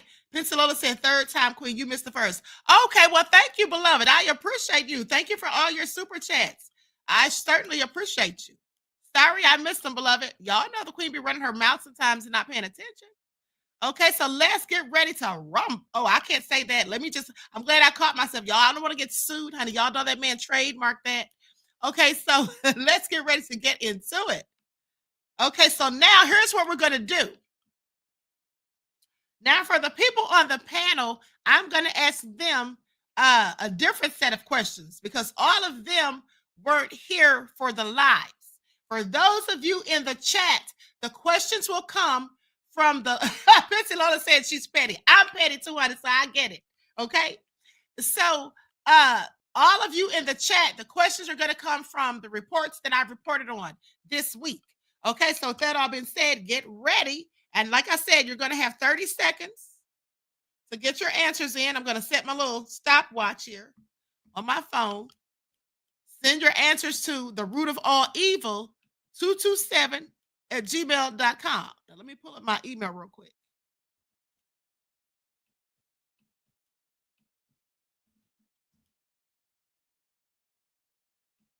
All right, so now here comes the first question. And remember, after I say the question, you then have 30 seconds to get the answer in. The first person to get the correct answer sent in the allotted amount of time, which is 30 seconds, will be the winner. And what I'm giving away are ebooks, as per usual.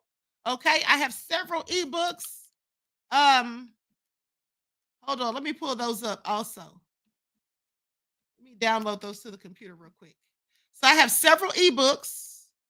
One of them is called 10 Tips for Successful Fasting That Adds to Your Prayers. Okay, that's one of the ebooks. All right, and then there's another one. It is titled Royal Gems for Your Third Eye. Okay, now that is the second one. Hold on, I'm downloading these onto my computer, okay?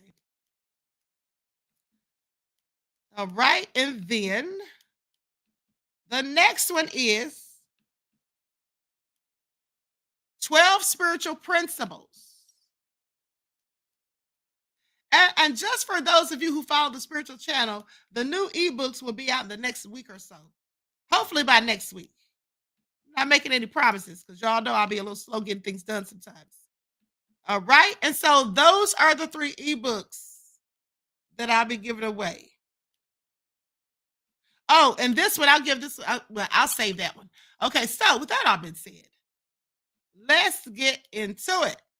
Now, here's the first question. These questions are going to be fairly easy if, in fact, you watched the broadcast and you were paying attention. All right. I didn't write down any questions again. I'm just going to go off the top of my head. So let me just go through, go to my YouTube studio and look at the titles of the broadcast and choose from there. All right. So get ready. Y'all got like a minute left before I start. As the queen start, get ready to start. I want to say heaven high to all the panels, heaven high to the chat. I know I came in late, so I had to stay quiet. A student in the back got to stay quiet because she got me late, Well, thank you, beloved. Okay, here we go right here. Now, the first question is, just a few days ago, I talked about Diddy. And I said that an insider gave me this information about what's going on with Diddy while he's in jail, and that in fact, he was having possibly having some pillow talk with someone who could be a whole snitch gathering intel on him. This person has been sentenced to 25 years. What is the name of the person? 30 seconds on the clock. What is the name of that person? Okay, you got 25 seconds left already, so y'all better get it popping.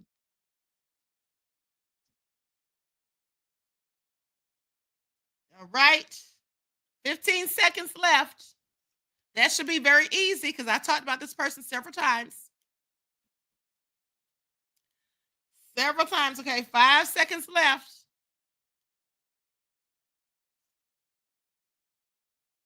Okay, time is up.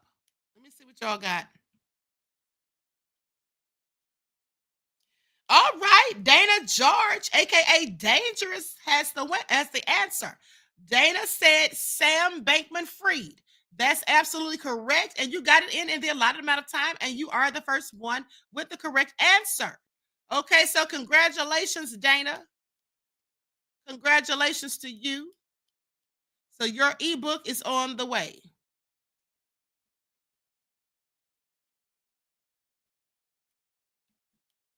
All right, everyone else, please hit that like button. Thank you in advance. Hit the like button. Dana, I'm sending you 12 principles, 12 spiritual principles. Or do you want, hold on, I'm going to give you a choice. Do you want 12 spiritual principles, royal gems for your third eye, or 10 tips for successful fasting that adds to your prayers? Which book do you prefer, Miss Dana? And congratulations on your win. You want the one about the spiritual principles, the one about the third eye, the one about the chakras, or the one about fasting?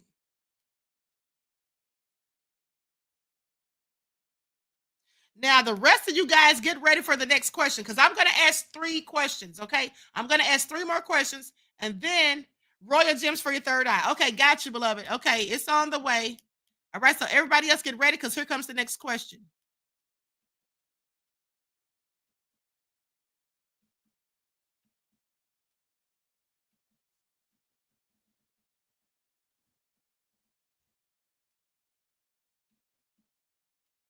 All right, so congratulations to Dana. Again, I just sent your ebook. Okay, so now here's the next question.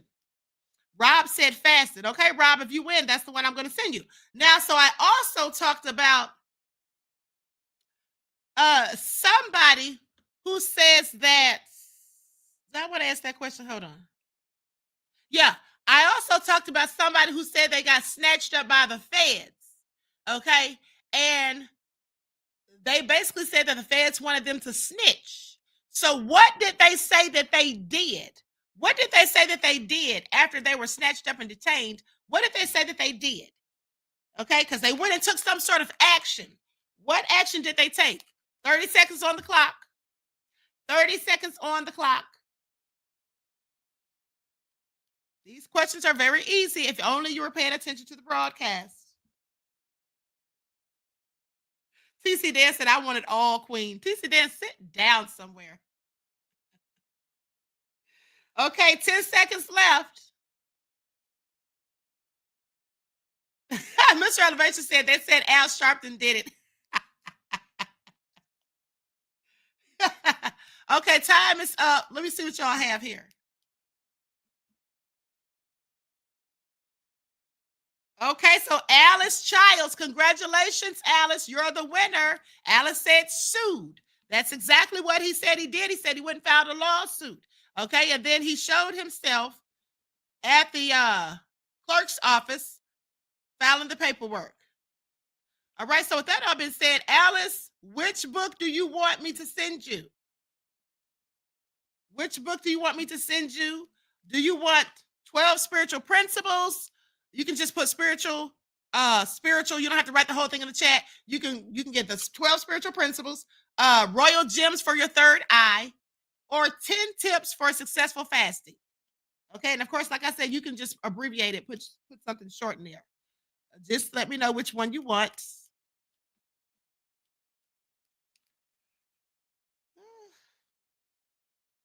And congratulations, Alice. Boba said, Queen, you would be so fun at my family. Oh, thank you, beloved. The Queen's always fun, honey. I love playing games. I'm very competitive. And, I like making people laugh. Okay, Alice, did you decide which one you want yet, beloved?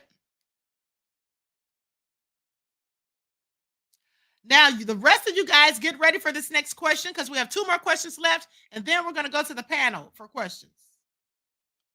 Okay? Alice said the 10 tips. Okay, got you, beloved. It's on the way. 10 tips for successful fasting that adds to your prayers. Gotcha.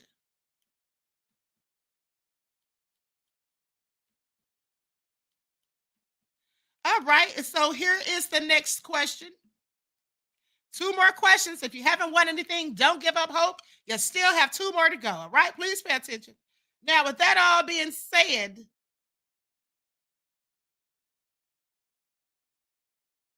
okay, now, Jay-Z's attorney, now this is from a broadcast I did days ago. Jay-Z's attorney, Alex Spiro, I said that he was shady, and he did something shady to Bobby Shmurda. He did something shady to Kanye West.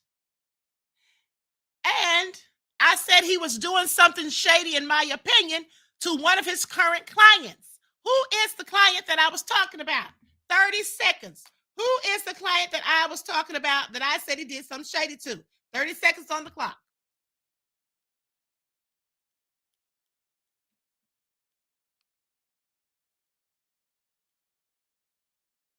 $20 seconds left. 20 seconds. Okay, you got 25. I'm sorry, you got 15 left now. Excuse me.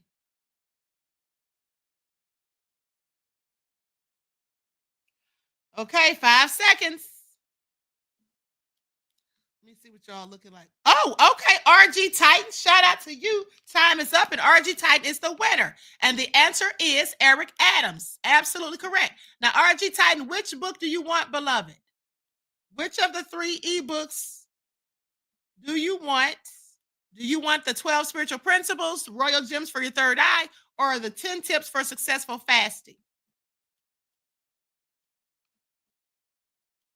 And congratulations to you, RG Titan. Congratulations to the winners this far. See, you guys have really been paying attention because sometimes nobody wins. Sometimes absolutely nobody wins anything. Okay? Because nobody gets the answers.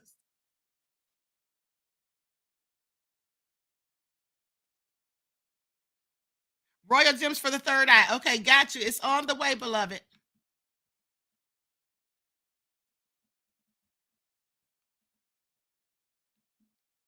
All right, one more question. This is the last and final question. Good luck to everybody. All right, RG Titan, your book is on the way. Now, here is the last question for the chat. Then we're going to have the Jeopardy round right here on the stage. So I talked to you guys the other day about Jay-Z and all of his alleged mistresses that he was cheating on Beyonce with, allegedly. And one of those was referred to in a song by Beyonce where Beyonce said, Becky with the good hair. Which one did I tell you guys was the most likely to be Becky with the good hair because of the things that she was doing? Okay, which one of those women is Becky with the good hair? 30 seconds on the clock.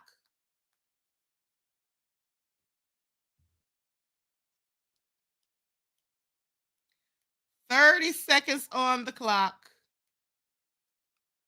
All right, you got 20 seconds now.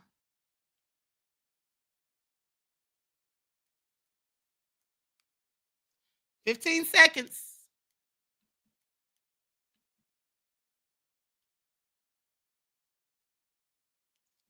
"5 seconds. Somebody sent me an answer, but it's the wrong one. Alas, it's the wrong one.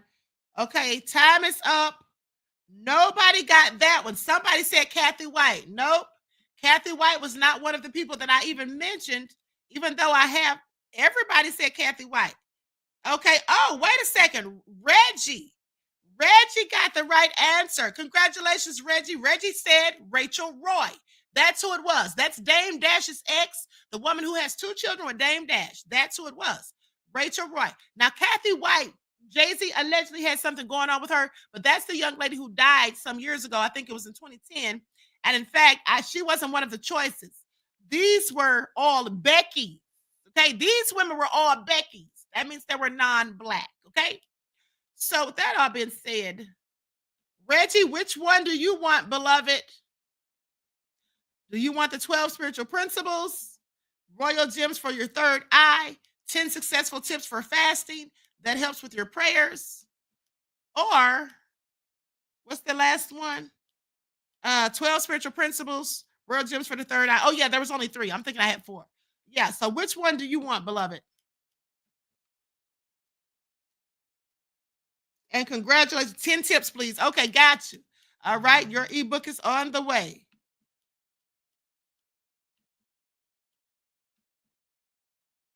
All right, there it is. Congratulations. I hope you all had fun because I did. Okay, so now that we've gotten that out of the way. So now who on the panel is playing? Desmond, are you in? Yep. Okay, what about you, Goddess here? I mean, I can try. I'm not sure. I don't know how many of these I get right because I don't know if I got a chance to catch any of the previous broadcasts. But I mean, No. These are not going to be about the broadcast. I only did those oh, for the people who were here. Yeah, because see, I know that some of you uh-huh. guys were not here. Tina, are you going to play? Yeah, I play. Okay, good. Okay, so see, here's how we're going to do this. Now, this for you guys is going to be a bit different. I'm just going to ask you all some simple questions that they're like Jeopardy questions, but they're not the ones that they like the real hard ones on Jeopardy. These are like I do the easy Jeopardy questions. So, with that all being said, that's where you guys' questions come from. And you guys are able to win the same thing. Now, with that all being said, hold on. Let me pull up my little stopwatch on here. You have 30 seconds.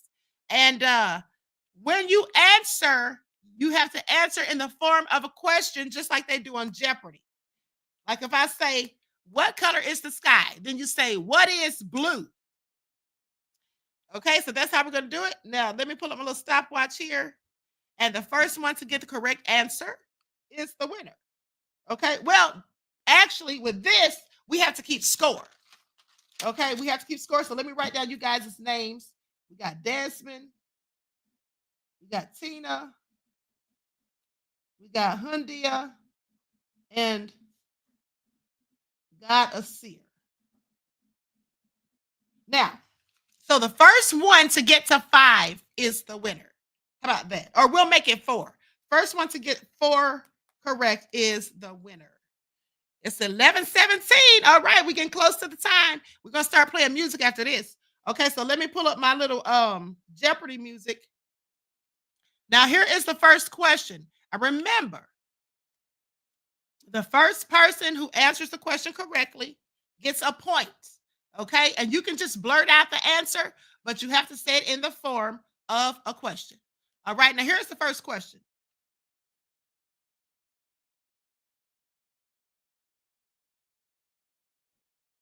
Okay. He is known for his horror novels, including Carrie and The Shining.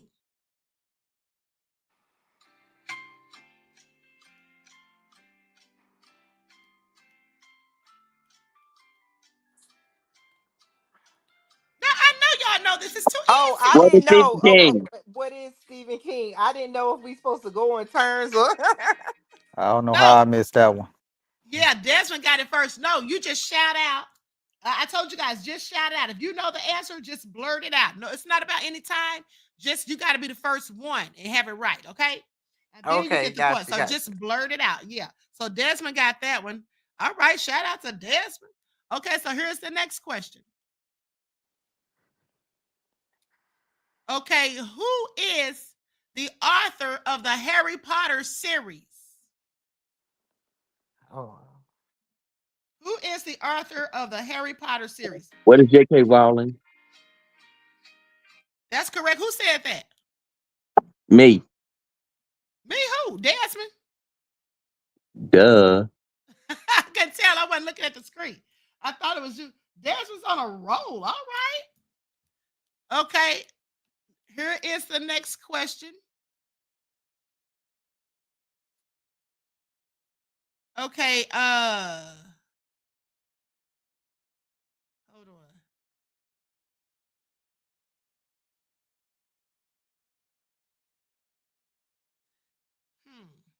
Okay, got it. All right. This planet is known as the red planet. What is Mars? Desmond, that's you again? I That thought I was said No, it. that was that was me. Goddard and That was me. Barry at the same Oh, time. that was God said. Yeah. Okay, I was about to say, honey. Okay. Now, which one of y'all said it first? Tina. I don't know. It sounded like I don't They know. said I at the couldn't same hear. time. They said at the It was same like the time. same time. Yeah, it was like the Yeah, same I think time. y'all said it at the same time. Okay. I think y'all said it at the same time because I heard, but the guy that's here's voice is deeper, so I heard the man's voice first. Hold on. We next AKDSB. Thank you, beloved, for your contribution to the channel. Peace, love, and blessings. Okay, so with that all being said, I'm just going to give both of you guys a point. Okay, so now let's move on to the next question. Lundia, come on now. It's on you. Okay, so let me see here. Okay, let me see what category I'm going to. This is all nefarious.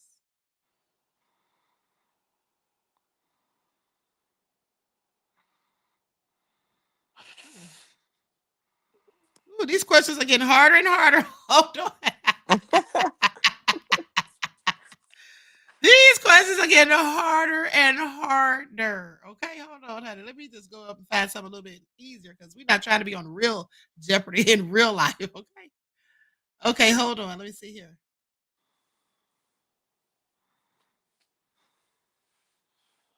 Okay. Okay, here's the question right here. This just made me think of it.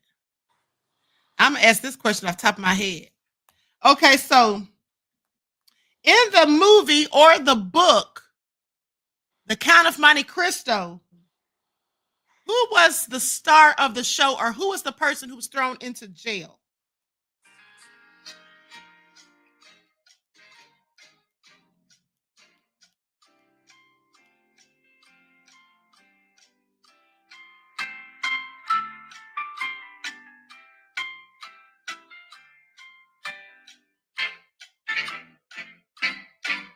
Okay, so clearly none of y'all read the book or saw the movie. I'm sorry, but that's one of my favorite stories of revenge ever.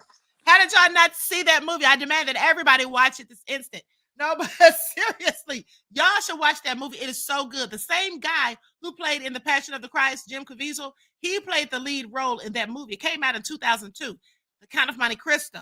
The person I'm talking about is Edmond Dantes. That book was written by a black man, okay? Alexander Dumas, born of a Caribbean and a French. One of his parents was French. I think his father was French. His mother was Caribbean. But okay, so anyway, that's one of the best tales of revenge ever. I absolutely love that story, the book and the movie. Okay, sorry guys. That's what I get for going off the top of my head. Okay, thought I was doing y'all a favor. Okay, so here we go. Okay, so here we go. With that all being said, hold on. This one looks like this is.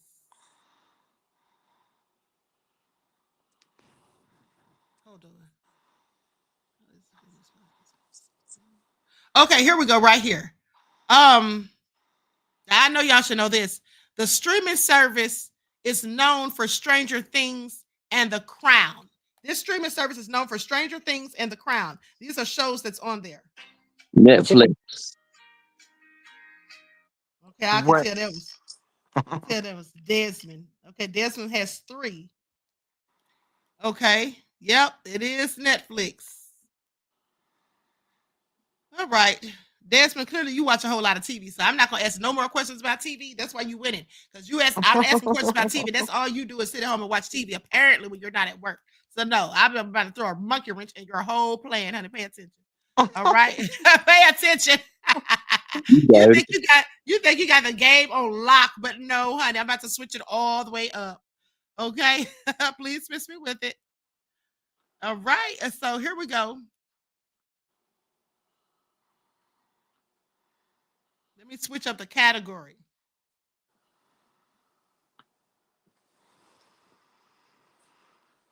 Okay, here we go. All right, so let me see if I want to ask this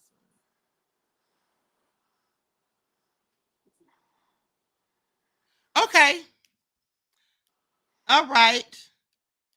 Who is the person who sings the song? And I actually like this song too. Who's the person who sings the song Wrecking Ball? Miley Cyrus. Which is my. That's it, Miley Cyrus. All right, Hundia. I love that song, honey. At least I used to. Say that, there you go.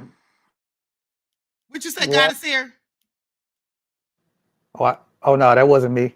Oh, I'm sorry. It definitely wasn't. Okay, now who said something? What did y'all say? I said I like that song when it was out. I was a wrecking ball too. You was a wrecking ball too. Yeah, that was my song.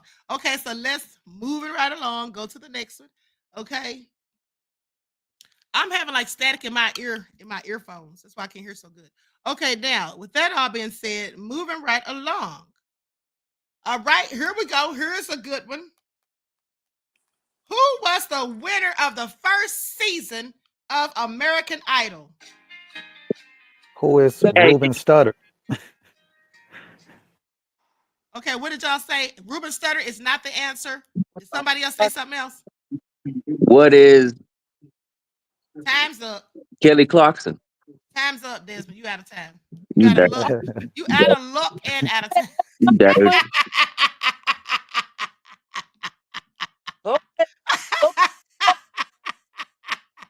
First of all, somebody put the answer in the chat. Stop putting the answers in the chat, you guys. Bobo said no idea. It was Kelly Clarkson, but somebody put the answers in the chat. What'd you say, Hundia? I know. I said Kelly Clarkson. I know. Did you? What happened? I'm talking low.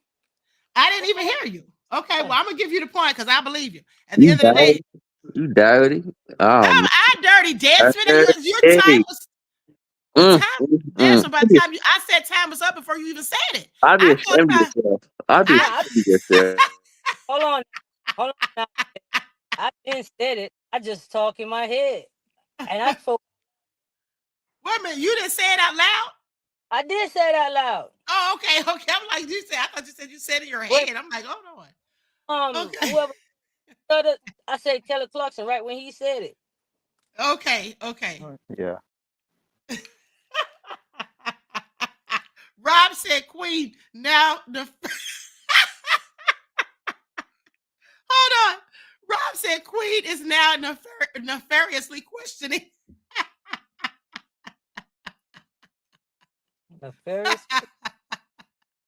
Desmond, you need to sit down somewhere because first of all, you know darn well I called time before you even gave your answer. I'd be ashamed of yourself. Okay, but let's keep going. Let's keep going. This is all nefarious. Okay, now again, I'm going to switch up. So the score is 3 for Desmond, 2 for Hundia, 1 for Tina, and 1 for Goddess here. Okay, let me switch up the categories. This is also nefarious. Okay. Let me see what I'm going to ask about this time.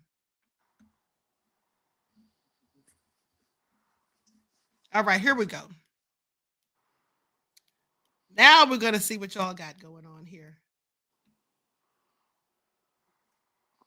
All right, the question is, I know y'all ain't going to know this crap. Hold on. Ask it, Queen. Don't worry, I intend to. So the question is, I can't even get it out. Hold on. First of all, what kind of grades did y'all get in history class? Oh Lord. We talking about white. We talking about white history or what history we talking Yeah, about? what history we talking about American history. You know what that means? Not yours. Okay, Oh, so here we Lord. go. Okay, here it is. What and don't forget that you got to answer in the question of, in the form of a question, because y'all just blurting out answers. I keep forgetting to tell y'all that.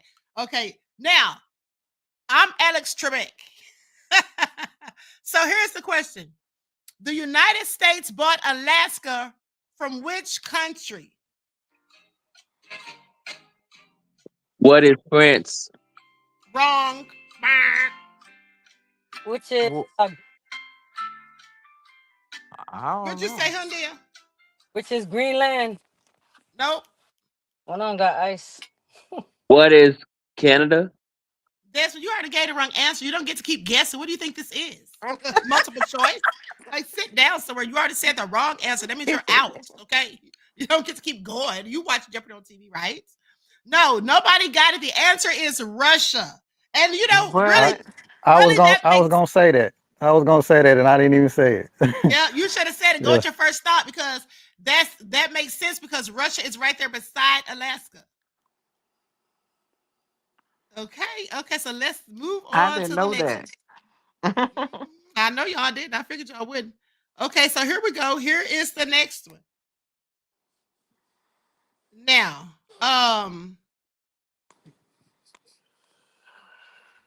which 4 presidents, excuse me, don't forget to answer in the form of a question.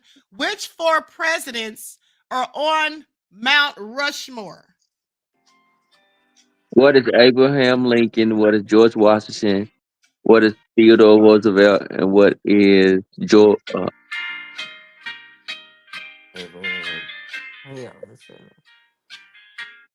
Time's up, Desmond. Took too long.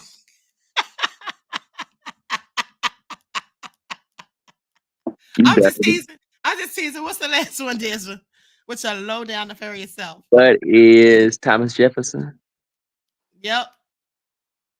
Desmond's the winner. Desmond is the winner. Okay, well, let's have another round just for the fun of it. Okay, Desmond, you won that round. Okay, so you'll get your free ebook. Y'all heard me trying to do Desmond dirty. Like, Desmond, time's up. Y'all know I'm just messing with Desmond. He's my chief moderator. I got to give him the blues every now and then. Now, with that all being said, let's go for another round. Okay, so we're going to start over fresh. Okay, so now here is the first question. Now, this time we're going to see who gets the first person to get 3. Okay? First person to get 3. Who was the first Black Supreme Court justice? Richard Waters. What'd you say, Hundia? I say which is Maxine Waters.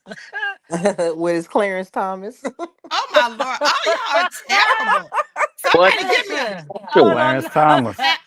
Gotta Time be is, Clarence Thomas. time is up, and y'all, hold on, I gotta kick all y'all asses off my damn panel. This is all crazy. Wait, I know quit I damn the wasn't, old well. whole Jamaican over here. I don't know nothing about Oh, that right damn, there. I well. ain't taking that wasn't gonna shit. answer. I was gonna let them answer because I knew the answer. I was gonna let them answer 'cause I already knew what it was.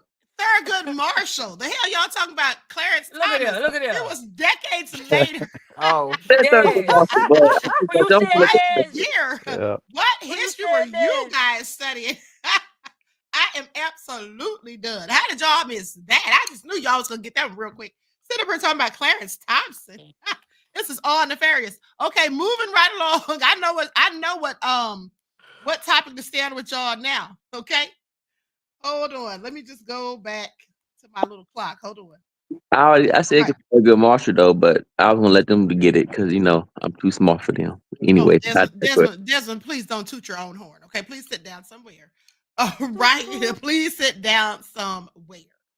Okay, now here we go. Now, with that all being said, and you guys, please stop putting answers in the chat. Y'all are so nefarious. I saw somebody had put it in the chat. Okay, here we go. I got a good category right here. Now, y'all may know this.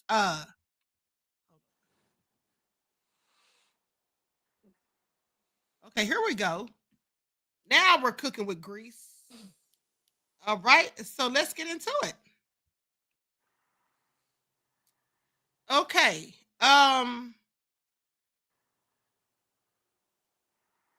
Hold on. Let me go to this one right here. Yeah, there we go.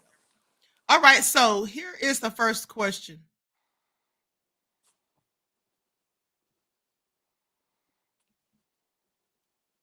All right. Who was the Greek god? This is on Greek mythology. That's the category. Who was, don't forget to answer in the form of a question. Who was the Greek god of wine? huh? The Greek god of wine. Which is goddess alcoholic, something like that. I forgot. Nope. what is I'm drunk? Nope. Nope. Definitely not. who is Nadina Delano? I don't know. Does nobody know that? Dionysus. Y'all need to sit down somewhere. Okay. Moving right along. Okay, now this is easy. Who is the Greek goddess of love?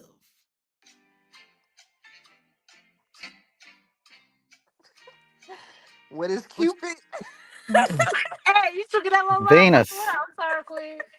Oh my goodness, you guys are awful. I'm throwing all y'all on my damn panel right now. All embarrassing. It is Aphrodite. That's why they say take an aphrodisiac to get you in the mood. Y'all need to sit down. I absolutely cannot. Okay, now we're gonna have to get off this one because y'all is doing terrible. Okay, let me see what else we got for you guys. Hold on. Let me see if you all can guess these. All right.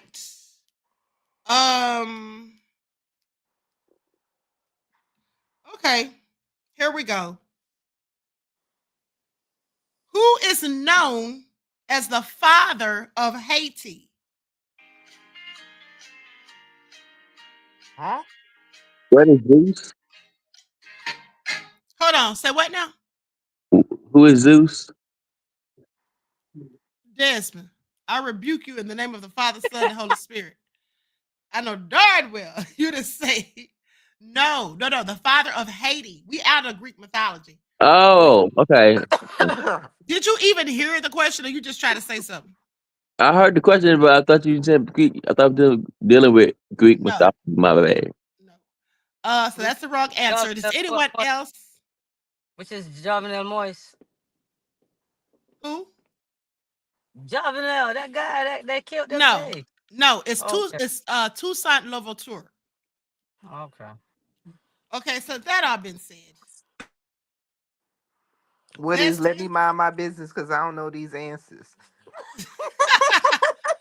Okay, and let me just go to something a little bit more easy for you guys. Okay. Let me see here. Uh,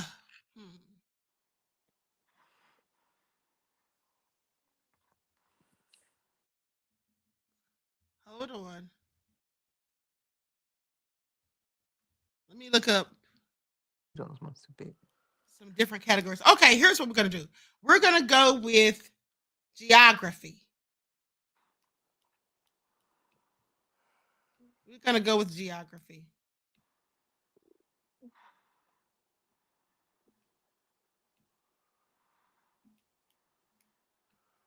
All right, let me get my questions together.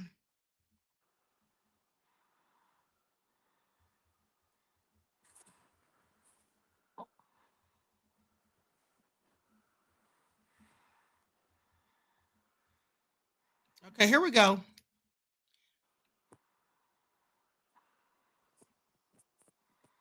All right, so the first question is,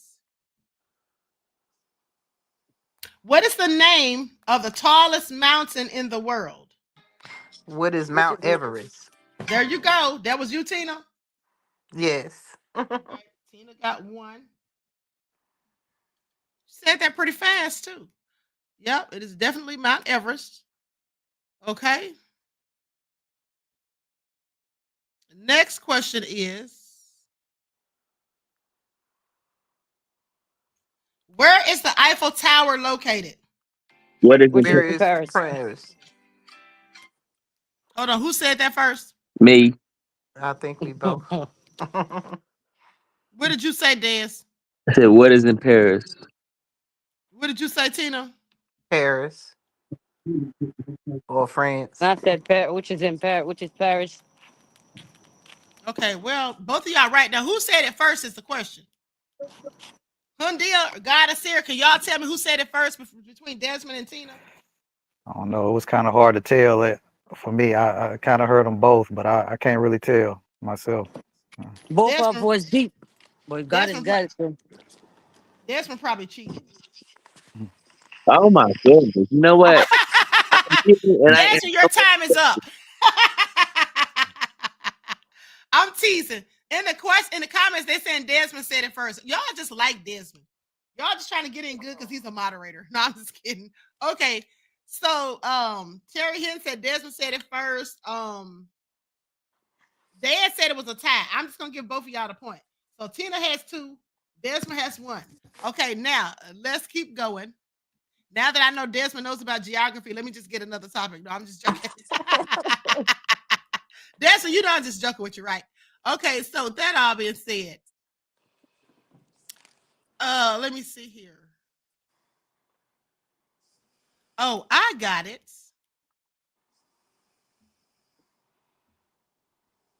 Okay, I got y'all on this one. This is a good one.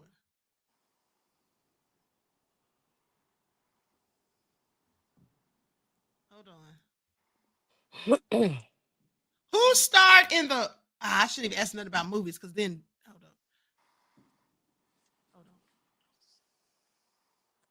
hold on.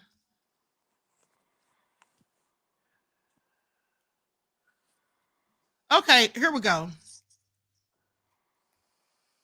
What leader was the movie The Last King of Scotland about?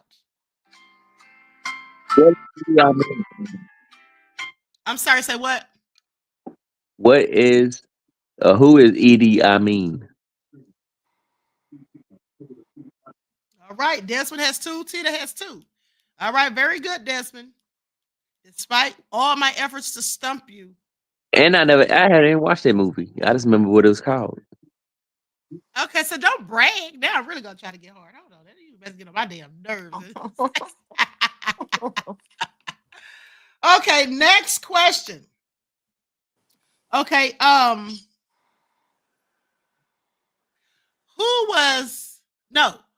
was the name of Scarlett O'Hara's husband in the movie Gone with the Wind? Clark Gable. What is Clark Gable? Nope. That's his name in real life. Oh, well, I don't know.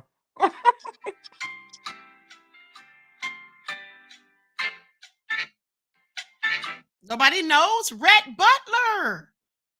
Rhett Butler. That's literally one of my favorite movies. Alas, nobody got it. All right. But Clark Gable, that was his name. That was his name in real life. Okay, so moving right along.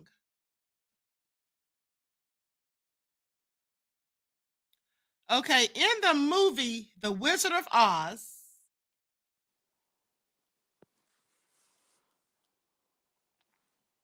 hold on.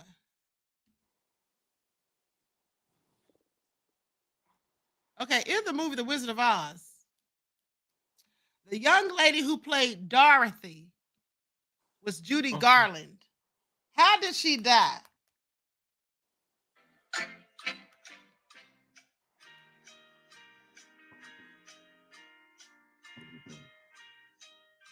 What is it? Alcohol overdose? No. Hold on. What did you say, Desmond? You said alcohol. Yes, overdose. Yeah, you don't get to say two answers. If you say alcohol, you can't say overdose. That's two different answers. What? Alcohol overdose? I don't know the what's called the. Oh my. Okay. Well, people don't have overdoses of alcohol. So don't try to be slick. Okay? You're trying to give two different answers. No, I wasn't. I was trying to give the. I didn't know the proper. So you mean like somebody who drank too much and then they died at some point? Is that what you're trying to say? Or you trying to say or something? Yeah. You're trying to say alcohol poisoning, right? No, she died of an overdose. But you're wrong because she died of an overdose of barbiturates, which is illegal drugs, not alcohol. Yes, I'm about to boot you out of here because you're just doing too much. You got to go.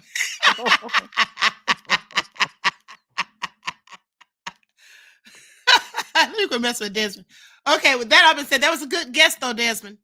Now, with that all being said, let's moving right along. Okay, we got Tina and Desmond both with 2.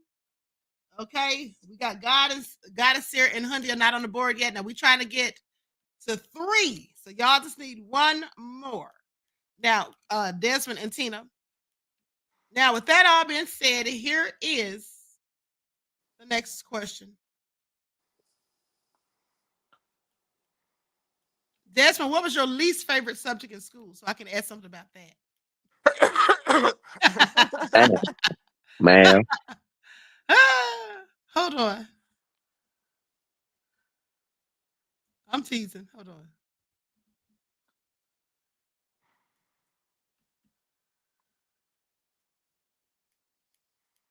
Okay, here we go.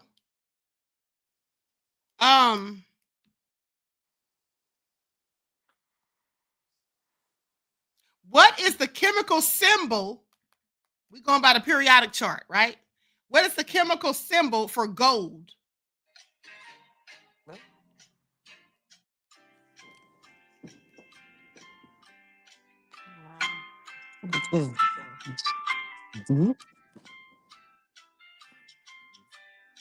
Which is G? No, it's not G. That's why Okay. I asked it, because it's the most unlikely one. Time is up. It was AU. AU. That's the chemical symbol for gold. I'm just asking off the top of my head at this point. Okay, let me go to something else. Okay, so with that all being said, what is the name? And this is coming off the top of my head. What is the name that is commonly used for people who enable people that are like narcissists or people who just, let me see how I want to put this. What is a common name for the people? Yeah, the people who aid and cater to narcissists. But this is also the name of something that was on the movie The Wizard of Oz.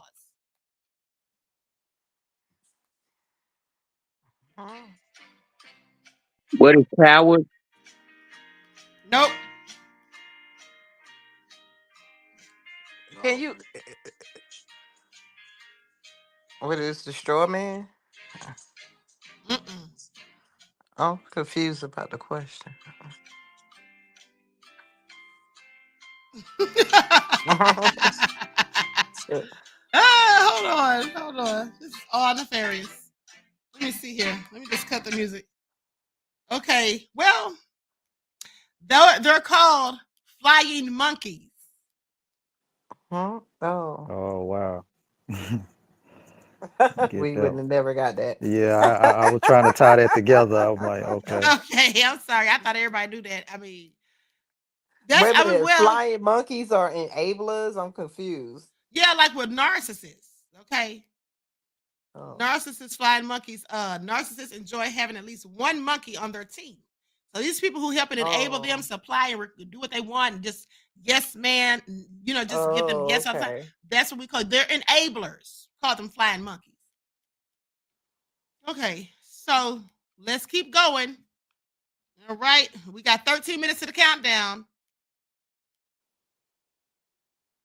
Okay, so that all being said,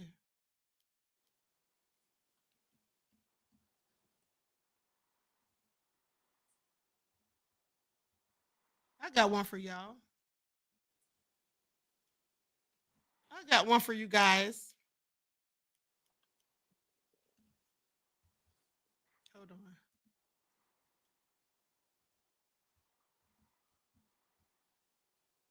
on. Let me see here. Well, I thought I did.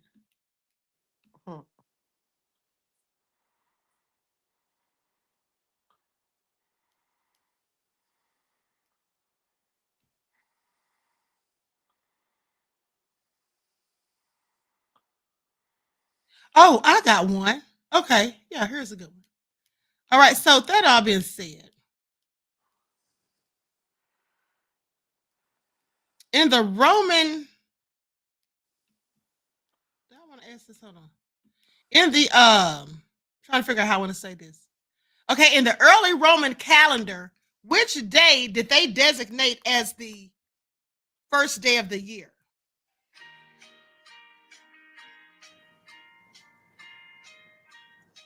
What day did they designate as New Year? What is March What is 1st? March 21st? March 21st? What is March 20th? It's March 1st. Oh, I thought it was the 20th.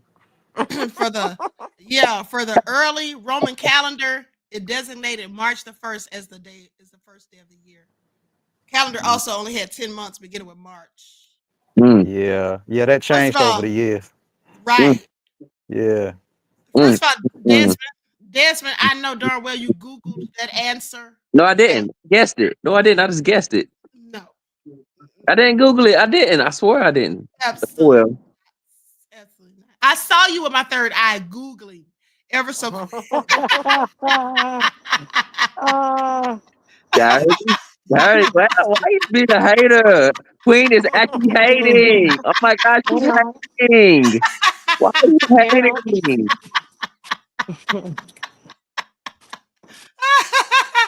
Oh my God. So you mean to tell me Desmond won twice?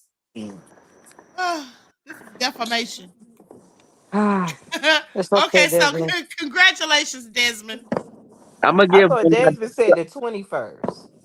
I Yeah, he Is it said the the first or the Did you say the 21st? 21st or the 1st? He said the 21st. 21st. Nah, I said the Oh. 21st. Yeah, I said the You're 21st. wrong. No, you said 27th, didn't you? Who, me? You said 27th, right? I said the 21st. Oh, and Desmond, what did you say? I said March 1st. Yeah. Okay, I thought I heard him say it. Oh. Yeah, I thought I heard him say I it. give a book to somebody else. I don't need 2 books. I give a book to somebody. Oh, okay, so you gonna gift the book to somebody? All right, then. With that being it, you I wonder guys, how we got from March the 1st to all the I'm way gonna to have now to we in January. step out of the chat, you guys. I'm getting an important phone call. Okay, go ahead, I'm gonna Hundia, talk to you guys beloved. later. Thank you. Thank you for tuning Thank you in. guys for a wonderful night. You know, have a nice night. Happy New Year. Thanks. Much Same to love. you. And God guide you guys. All right. All right. Right. Happy All New right. Year. Peace. Okay, so since we're about to have the countdown, I'm gonna just play some music. I'm just gonna play some music real quick. Hold on. Let me play my favorite song. And just for y'all who don't know Tina and Gotta See Her, these are songs that I did with AI. Just so y'all know. Just so y'all know. Hold on. Let me see where I'm going. Haters on the Corner. That's my favorite one. Another Queen Amadaya production. Haters on the corner, they talking real loud. Spreading on light, trying to bring me down. Enemies lurking, but I won't back away. Got a vision in my mind, I'm here to off, we ain't gonna hide. Poppin' peanuts, swilling, but it won't touch me. Only love around, that's how it's gonna be. Keep moving forward, never looking back.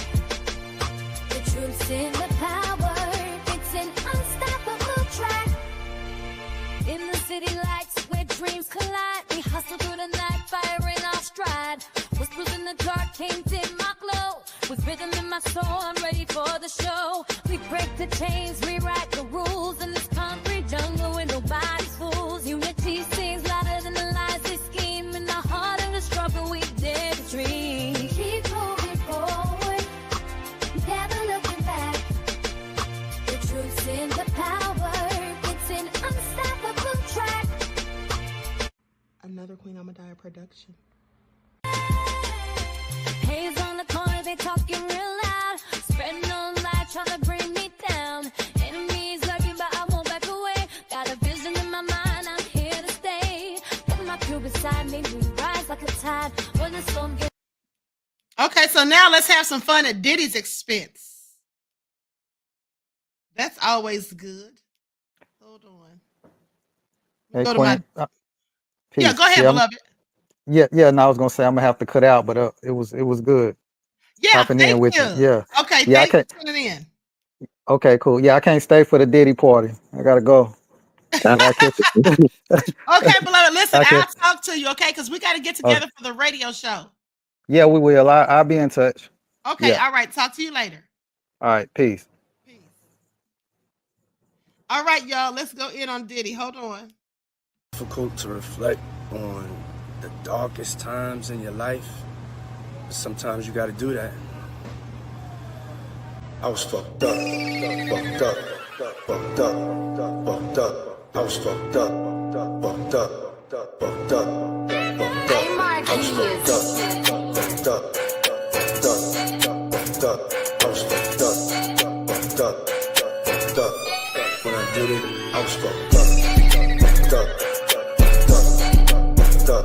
I was fucked up, fucked up, fucked up, fucked up. I was fucked up, fucked up, fucked up, fucked up. I was fucked up, fucked up, fucked up, fucked up. When I did it, I was fucked up. When I did it, I was fucked up. When I did it, I was fucked up, fucked up, fucked up. When I did it, I was fucked up. When I did it, I was fucked up. When I did it, I was fucked up, fucked up, fucked up. I was fucked up, fucked up, fucked up, fucked up. I was fucked up, fucked up, fucked up, fucked up. I was fucked up, fucked up, fucked up, fucked up. When I did it, It's too late to apologize. It's too late. when I did it, I was fucked up. It's too late to apologize. I was fucked up. It's too late. When I did it, I was fucked up. I was fucked up. I mean, I hit rock bottom, but I make no excuses. My behavior on that video is inexcusable. I take full responsibility for my actions in that video. Now you see now, you done fucked up, you know that, don't you? You know you done fucked up. Didn't know he done effed up. Okay? And then sitting up there acting a whole fool thinking he's going to get out of jail for Christmas and then got mad. Make it all make sense. Oh my God. Yep. So, Tina, you got you a bottle of champagne? Because I don't. No. I ain't got no champagne. I got sparkling cider. You know I don't drink. I got some water and wine. Okay? Not water and wine, honey. Oh, That I sounds took good. take a couple of sips of wine because I can't hardly drink neither. Okay? All right. And so with that all been said, Rob said now the after party kids must go. You seen that old man getting down with them bottles No. in the video? Oh, yes. He needs to sit down somewhere. But hold on, Tina. I want you to see this guy. He really looks just like Dr. Sabi. He's 75 years old, and he can really skate, but he looks just like Dr. Sabi. Another Queen Amadaya production. Haze on the corner, hear they talking real loud, spreading on lies, trying to bring me down. Enemies lurking, but I won't back away. Got a vision in my mind, I'm here to stay. Got my crew beside me, we rise like a tide. When the storm gets rough, we ain't gonna hide. Popping can is swilling, but it won't touch me. Only love around, that's how it's gonna be. Keep moving forward, never looking back. The truth's in the power, it's an unstoppable track. In the city lights where dreams collide, we hustle through the night, fire in our stride. Whispers in the dark can't dim my glow. With rhythm in my soul, I'm ready for. All right. Wow. Dr. Sabi, if you wanted to go and hide and just say that. Okay. I'm like, that man looks like him. That looks like a clone or a doppelganger, okay? Exactly. And then he's healthy like him. I find it all interesting. Well, at the end of the day, hold on. Where's that video I had of Al Sharpton and Diddy on New Year's? You've been there for the culture at all times, you know what I'm saying?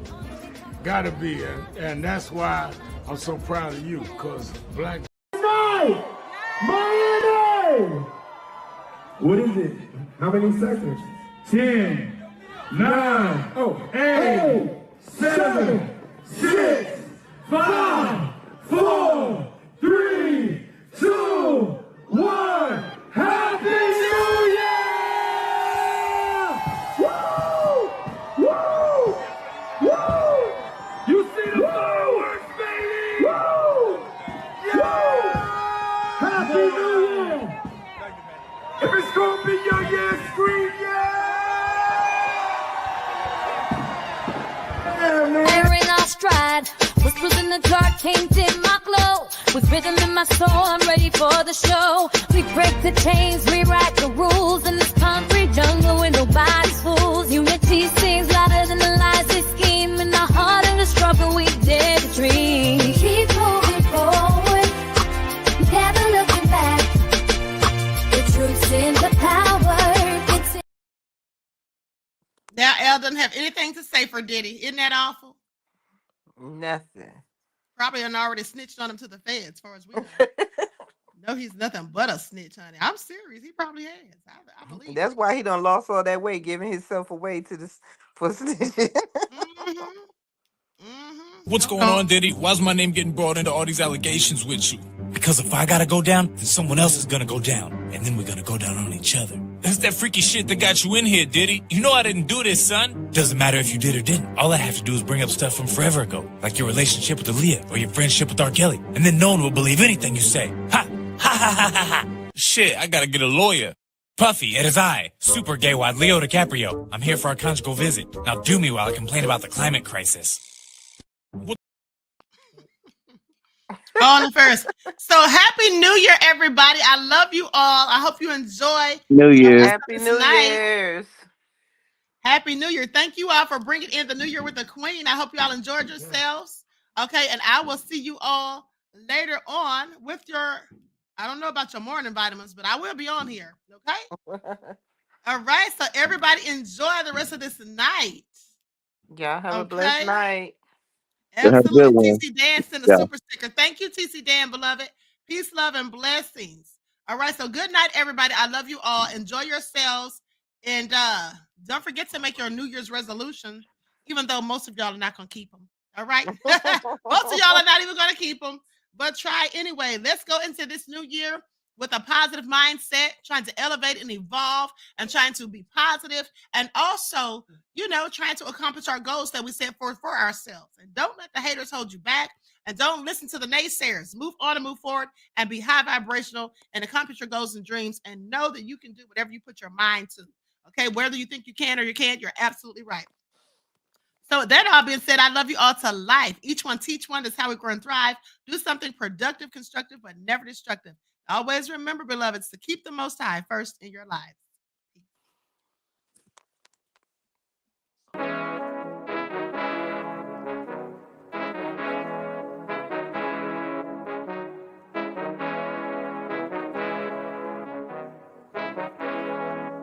Hey, yo, Nick, hit him with that gold all in my skin, God all in my blood. Kings all in my circle, you touch one of mine and you're done. They show no love for the queen, why you hating on me? Is it cause I'm free and I got Malcolm X in my jeans? I got dreams like King Luther, shed blood like Kunta. You ain't helping my people, I ain't got nothing to say to ya. I want all the smoke like hookah. Talking reparations, America won't be great until they give us compensation. I'm like, I'm the hottest right now. See a bunch of lames out here trying to jock on my style. They be doing too much. I'm the queen, it's too easy. It's like they all at Popeyes, how they be talking so greasy. I just sit back and laugh while these haters get madder. So nefarious how they don't want my pockets with cheddar. I tell them they can do better. These snakes in the grass can leave a bite on your ass, cause y'all be trusting too fast. I got my foot on the gas, other one on they necks. Dropping receipts on haters, you better show some respect. I'm never facing regrets, we only facing the threats. Running through every challenge like a relay, break no sweat. It's a cold game, so I got that blanket with me. Now that my people awaken, ain't no going to sleep. I do not play by my piece, this time I'm playing for keeps. You talking slick, but when I see you like them ends, we gon' meet. And I got gold all in my skin, God all in my blood, Kings all in my circle, you touch one of mine and you done. They show no love for the queen, why they hating on me? Is it cause I'm free and I got Malcolm X in my jeans and I got gold all in my skin, God all in my blood, Kings all in my circle, you touch one of mine and you done. They show no love for the queen, why they hating on me?